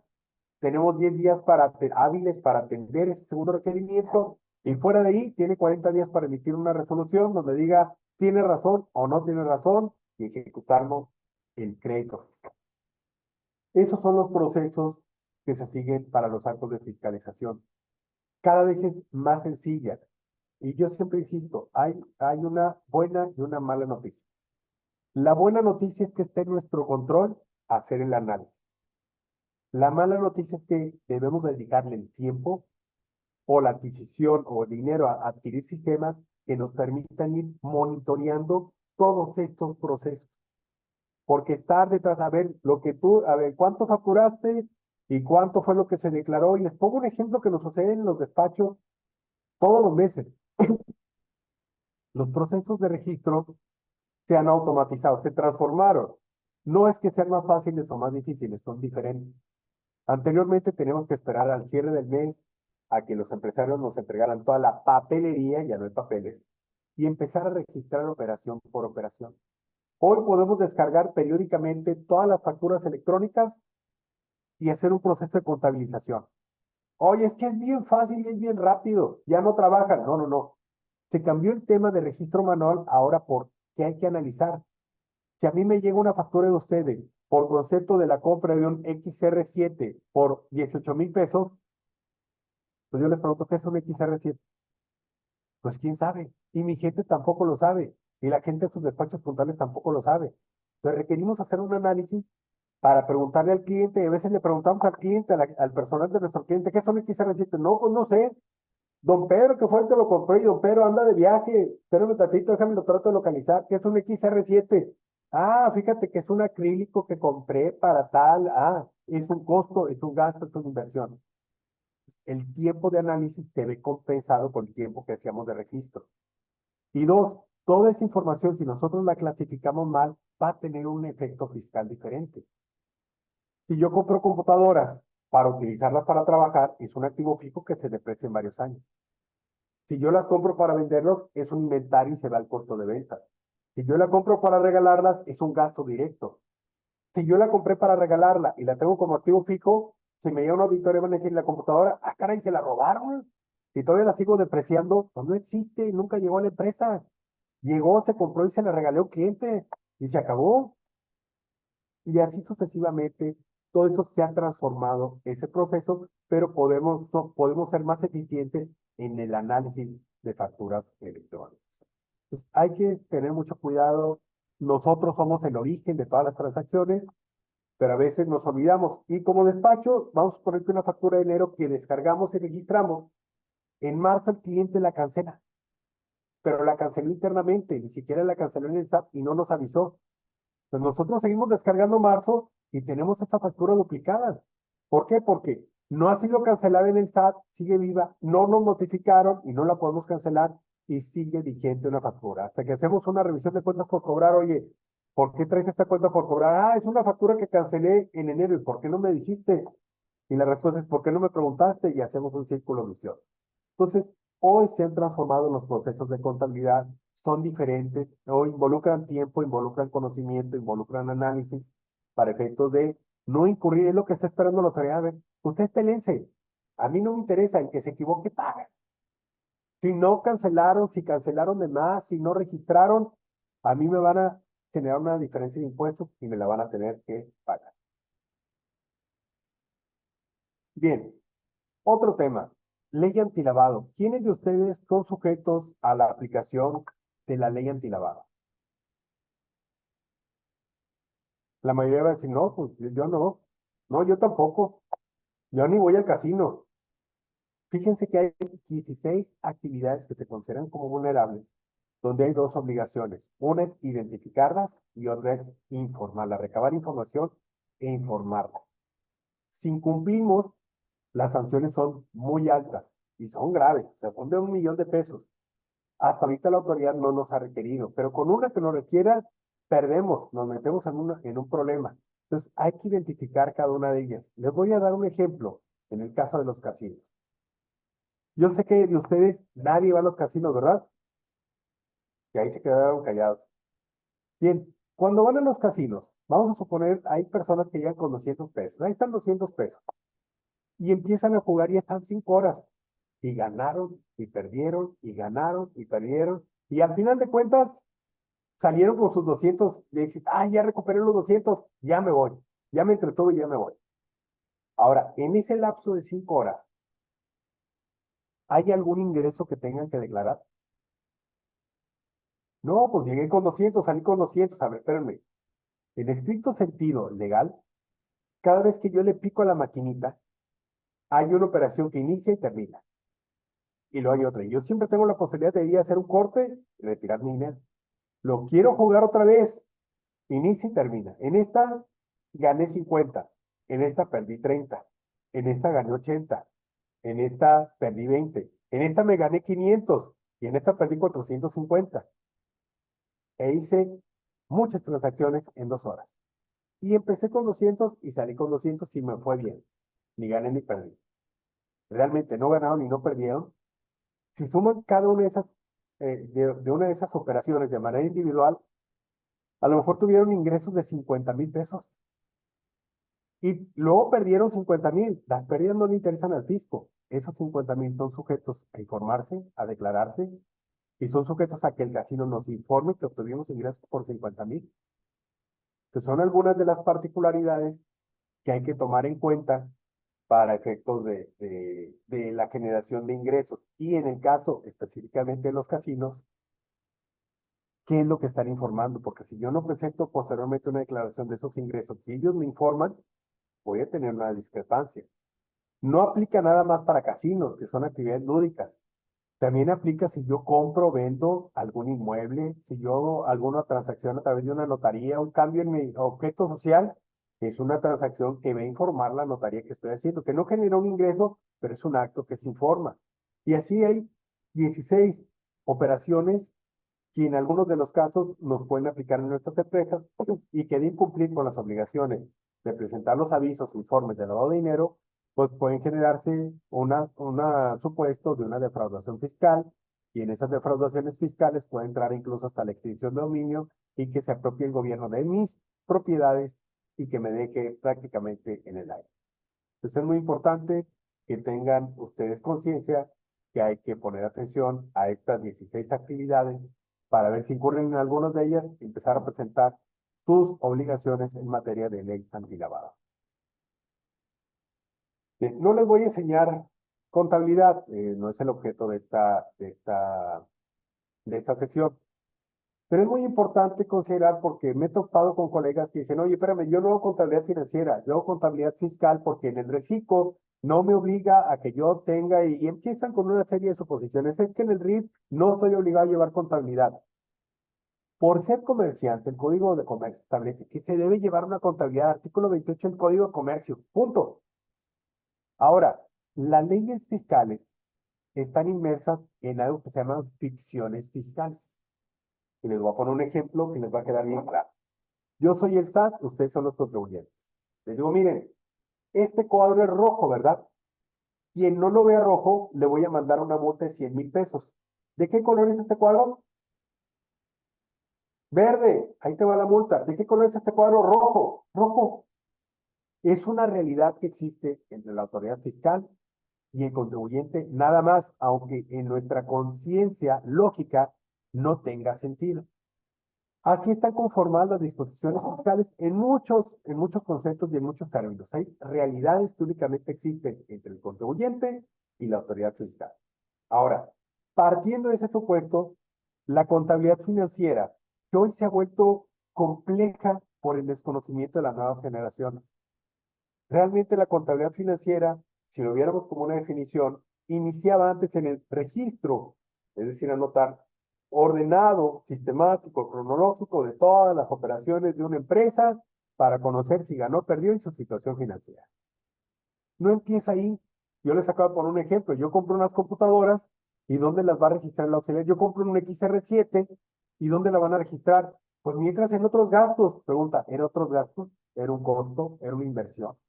Entonces empieza en el análisis y conocimiento de las operaciones realizadas con una entidad con la finalidad de realizar un registro y ahora sí que refleje esa información en la situación financiera o en el resultado de las operaciones. Entonces, la contabilidad financiera es dejar asentado todo lo que sucedió. Es una relatoría de hechos, perdón, que se resume en unos estados financieros, en un estado de resultados y en un balance general. Esa es la contabilidad financiera. Entonces, oye, aquel que dice que que él nada más hace contabilidad fiscal, sí existe el concepto. Analizándolo, sí existe, pero no es un proceso de registro contable. Contact no hace contabilidad fiscal, realiza contabilidad financiera y puede darle cumplimiento a los requisitos de la contabilidad fiscal. Y hay alguien que también dice, no, es que yo hago pura contabilidad electrónica. Ah, caray, la contabilidad electrónica ni siquiera es un registro y si tiene un fundamento. Son reportes que se entregan a la autoridad de manera periódica. Entonces, este concepto de contabilidad financiera que debemos de hacer y que hacemos los contadores es la relatoría de los hechos de todo lo que sucede en una empresa de manera cotidiana. La contabilidad fiscal está fundada en el artículo 28 del Código Fiscal y en el artículo 33 del Reglamento del Código, donde establece, entre otras cosas, que la declaración anual, las declaraciones provisionales, las DIOR, los papeles de trabajo, la computadora, el sistema, la persona que maneja el sistema e incluso los registros contables es parte de la contabilidad. Entonces, cuando te obligan a llevar contabilidad para efectos fiscales, no nada más es el registro contable, sino es propiedad indirectamente del SAT, el sistema, la computadora, la hoja donde hiciste el cálculo y todos los documentos, el acta constitutiva, porque así viene establecido en esos fundamentos. Eso es lo que se entiende contabilidad fiscal, por lo tanto no hay un contador que maneje contabilidad fiscal. Habemos contadores que le tenemos que dar cumplimiento a lo que se requiere para darle soporte a la contabilidad para efectos fiscales. Y la fracción cuarta de este artículo 28, perdón, hace referencia al anexo 24 de la resolución miscelánea, que son la entrega de reportes periódicos a la autoridad fiscal relativos a el catálogo de cuentas, las balanzas de comprobación y las pólizas en formato digital cuando así lo requiera la autoridad. Eso es lo que se entiende por contabilidad electrónica. Hasta ahí era nada más un breviario cultural para definir muy bien qué contabilidad es la que tenemos que llevar. Nuestra contabilidad es financiera y tenemos que darle cumplimiento a la contabilidad para efectos fiscales y específicamente en la fracción cuarta a los reportes de contabilidad electrónica. Ahora bien, ¿y para qué sirven las NIF? ¿Qué es una NIF? Son las normas de información financiera. ¿Qué tienen que ver con el sistema de contabilidad? Pues resulta que el año pasado la autoridad incorpora en el cuerpo de la declaración anual que ahora no presentemos un balance general y un estado de resultados con ese estado de resultados como lo venía pidiendo hasta el año 2022. Nos pide que llenemos la información en base a un híbrido. La información financiera en base a los estados financieros establecidos en las normas de información financiera y, y una información específica adicional que requiere la autoridad fiscal para un mejor análisis de la información financiera. Las normas de información financiera, en este caso las normas internacionales de información financiera, son un conjunto de principios contables y regulaciones que rigen la presentación de la información de una empresa. Las NIF establecen reglas y procedimientos para la presentación de estados financieros, como es el balance general, el estado de resultados o el estado de flujos de efectivo. Y les pongo un ejemplo. Hace un par de años tuve una reunión con un cliente donde venían uno de sus socios que eran japoneses. Dije, no hay problema, llevamos la junta en inglés, es el idioma estándar en casi todo el mundo, que cuando tú trabajas en el extranjero, pues debes de hablar tu idioma local, por lo menos el inglés. Dice, no, ellos hablan puro japonés. Bueno, total, llega ahí el japonés junto con su contador, estaba mi cliente que iba a hacer la traducción y estaba yo. ¿Qué junta tan complicada? Porque empezaron ellos en japonés empezaron a preguntarle que de dónde venía tal cifra. Le decía, miren, las cuentas por cobrar se conforman por tal, y él le da toda una explicación. Les empiezo a explicar en inglés, the receivables, no, no, no, no entienden inglés, no entienden español. Dímelo a mí en español y yo se los traduzco. Y después de una explicación de unos 2 minutos, mi cliente me escuchaba y decía, to, ya. Ah, chiva. Oye, me tardé 2 minutos y tú en 3 segundos les explicaste todo. Sí, ya entendieron. Ya entendí que cómo funciona el japonés, es puro dictongo, es toso, ando, yendo. Así son todas sus frases. Digo, en sentido figurado, pero no nos dimos a entender. Una gran ventaja es que la información está preparada en base a normas de información financiera.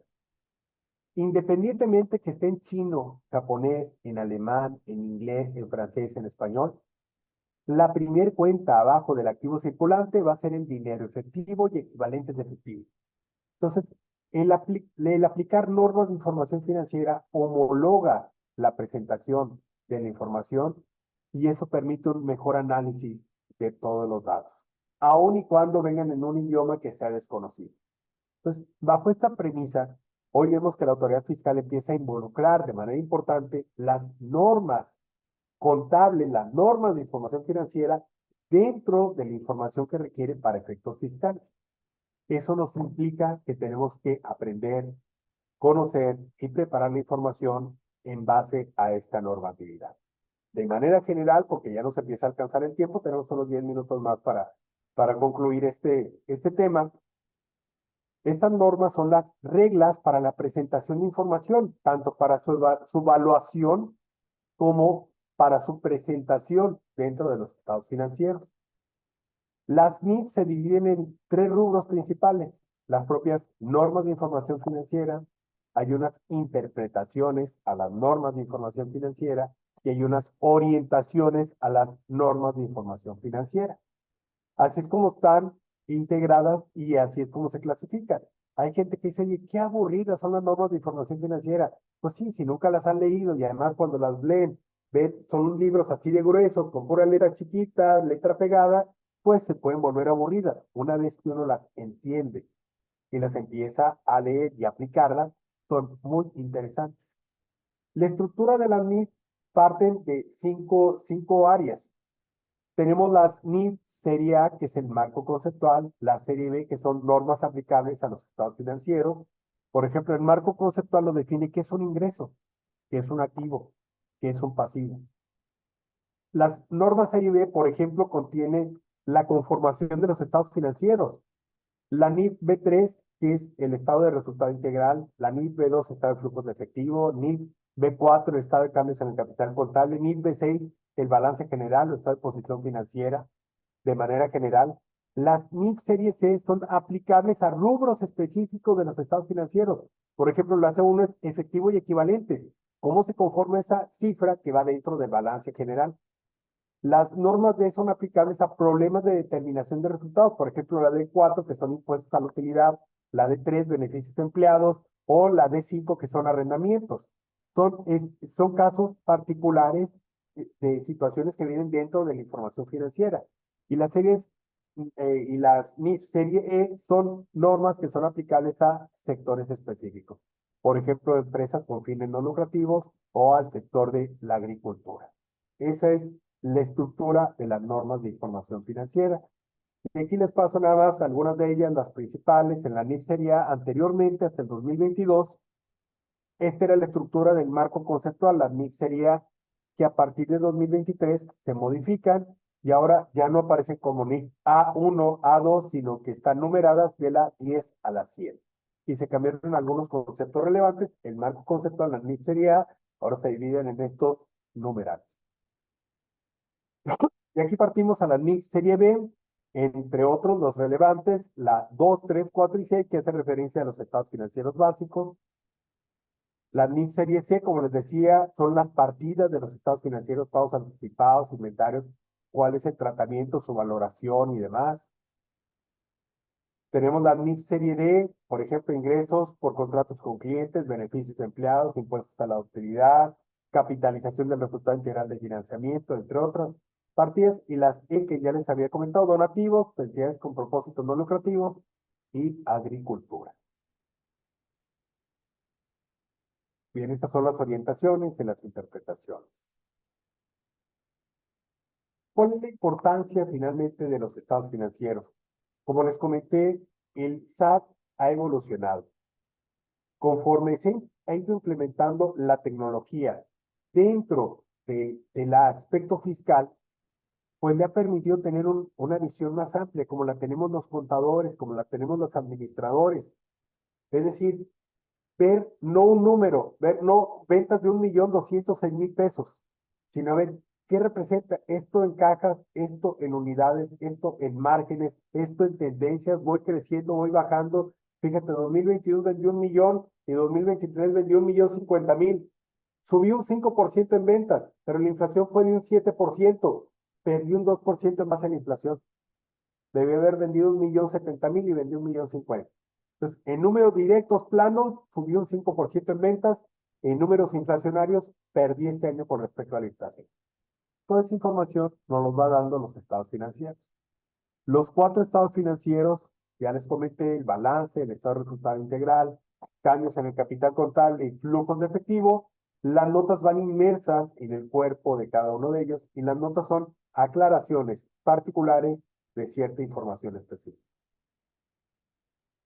Si entramos a la NIF B6 de manera genérica, tendríamos, por ejemplo, que el objeto, esta norma, este estado financiero también puede denominarse balance general o estado de posición financiera, y lo vienen todas las reglas que no nos da tiempo, no lo vamos a ver en esta sesión, pero aquí está el objetivo, lo pueden leer más adelante en su material.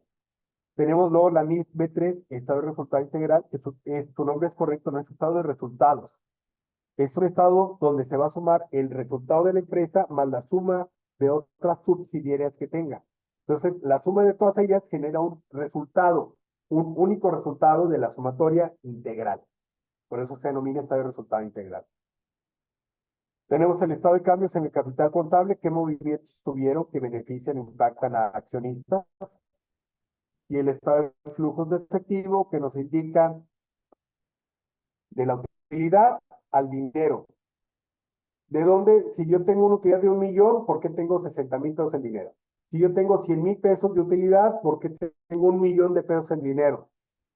Y se divide en 3 actividades de operación, de financiamiento y de inversión, que tiene una mecánica de determinación relativamente sencilla para quienes entendemos estos datos. Y el objetivo es establecer normas claras para conformar este estado financiero, así como las revelaciones relativas al mismo. ¿Cuál contabilidad debo presentar en mi declaración anual?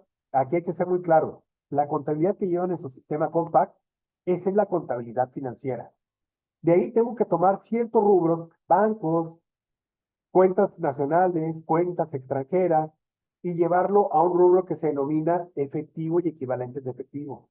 Mis cuentas por cobrar intercompañías, mis cuentas con clientes nacionales, mis cuentas con clientes del extranjero, las voy a las voy a agrupar en una cuenta que es cuentas por cobrar de acuerdo al catálogo donde está dividido en activos circulantes y activos no circulantes.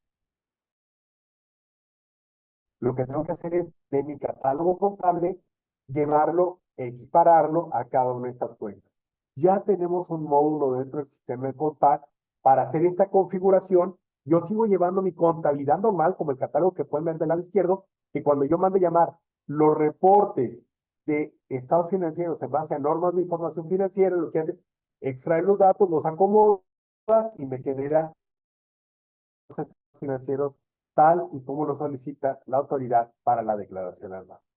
Entonces,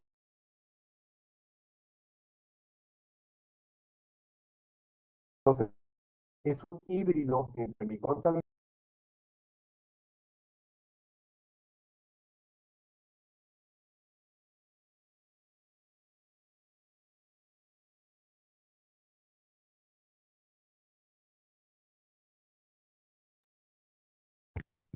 Al parecer hay un error técnico. Ahorita esperamos un momento en lo que se restablece la señal con Roberto.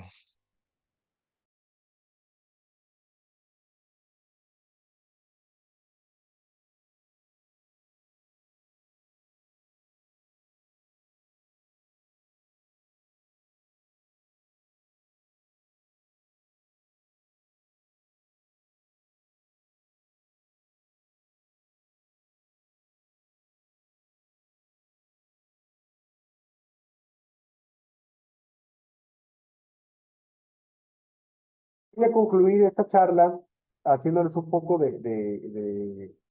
énfasis en cuáles son algunas de las ventajas de empezar a convertirnos nuestros sistemas de escritorio a las versiones en nube. Es cierto.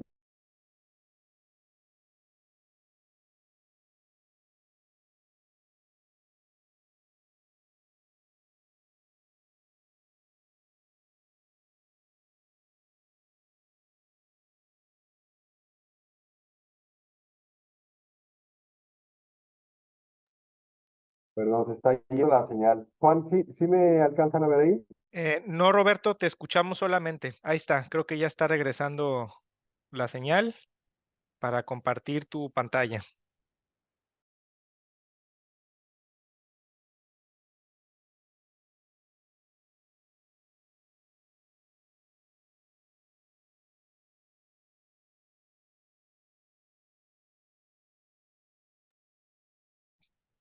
Ahorita regresamos, amigos, unos problemitas técnicos ahí. Regresamos en lo que Roberto nos comparte su pantalla y obtenemos su señal de audio y video.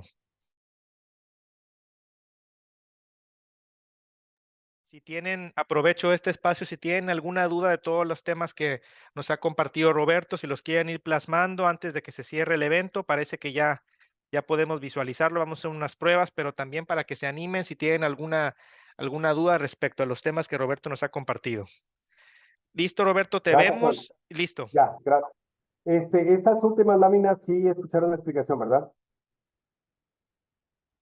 Parecer, no, Roberto. Creo que se fue la señal como unos 3 minutos. Si me pueden recordar, estas láminas sí las dieron de los estados financieros. Un poquito más para atrás, creo que por ahí, más o menos ahí, donde empezaban las NIFs, ahí mero, ahí mero. Ok, rápidamente me regreso un poco. La pregunta aquí es, ¿cuáles, ¿cuáles de estos, qué contabilidad debo presentar en mi declaración anual?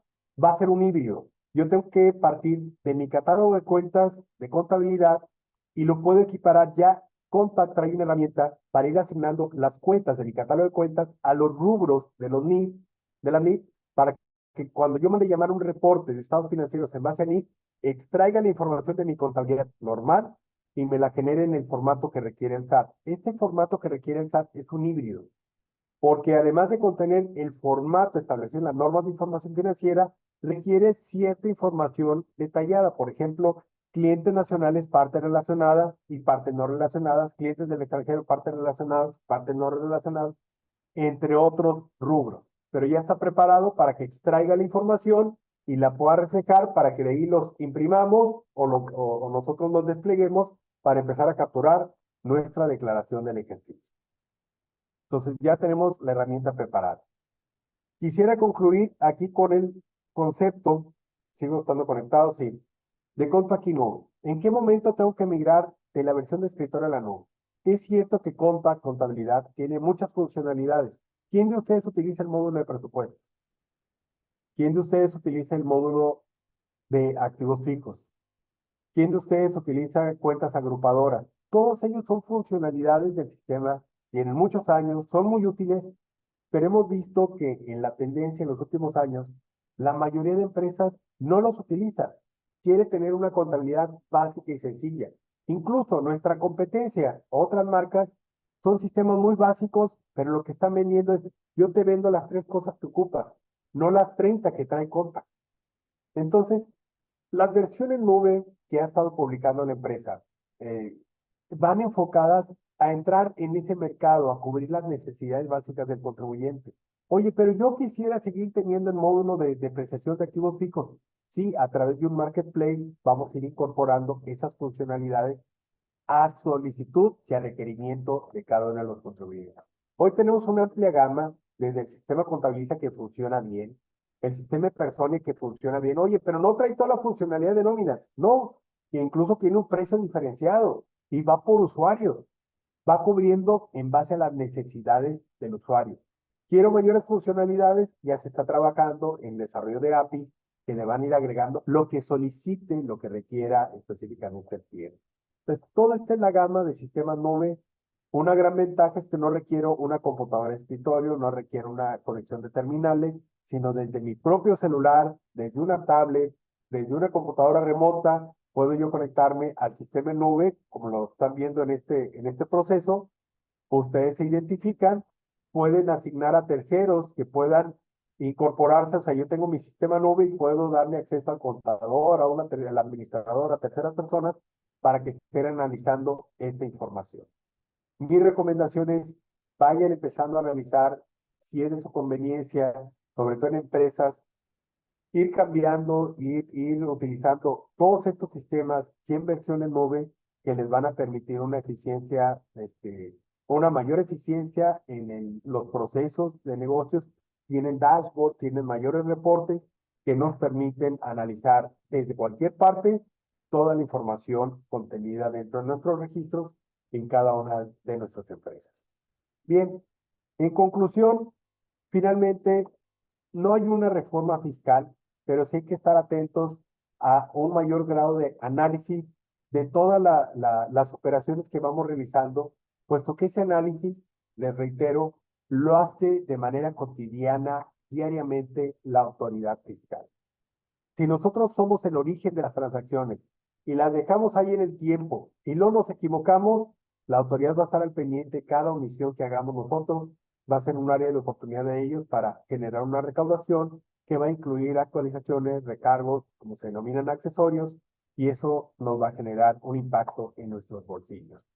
Esos son algunos de los conceptos que les quería platicar en esta sesión del mes de enero. Vamos a ir haciendo sesiones mes por mes para darles ya temas específicos sobre cómo mejorar sus negocios a través del uso de nuestros sistemas, de nuestras plataformas de sistemas Compact, donde siguen vigentes los sistemas de escritorio, siguen siendo muy eficientes, de hecho son muy robustos, y estaremos empezando a llevarlos de la mano también a que hagan una transición a los sistemas nube para que tengan una mayor eficiencia en su trabajo y no tengan que estar fijos en algún lugar o a través de algún equipo, que puedan acceder a su información prácticamente desde cualquier lugar.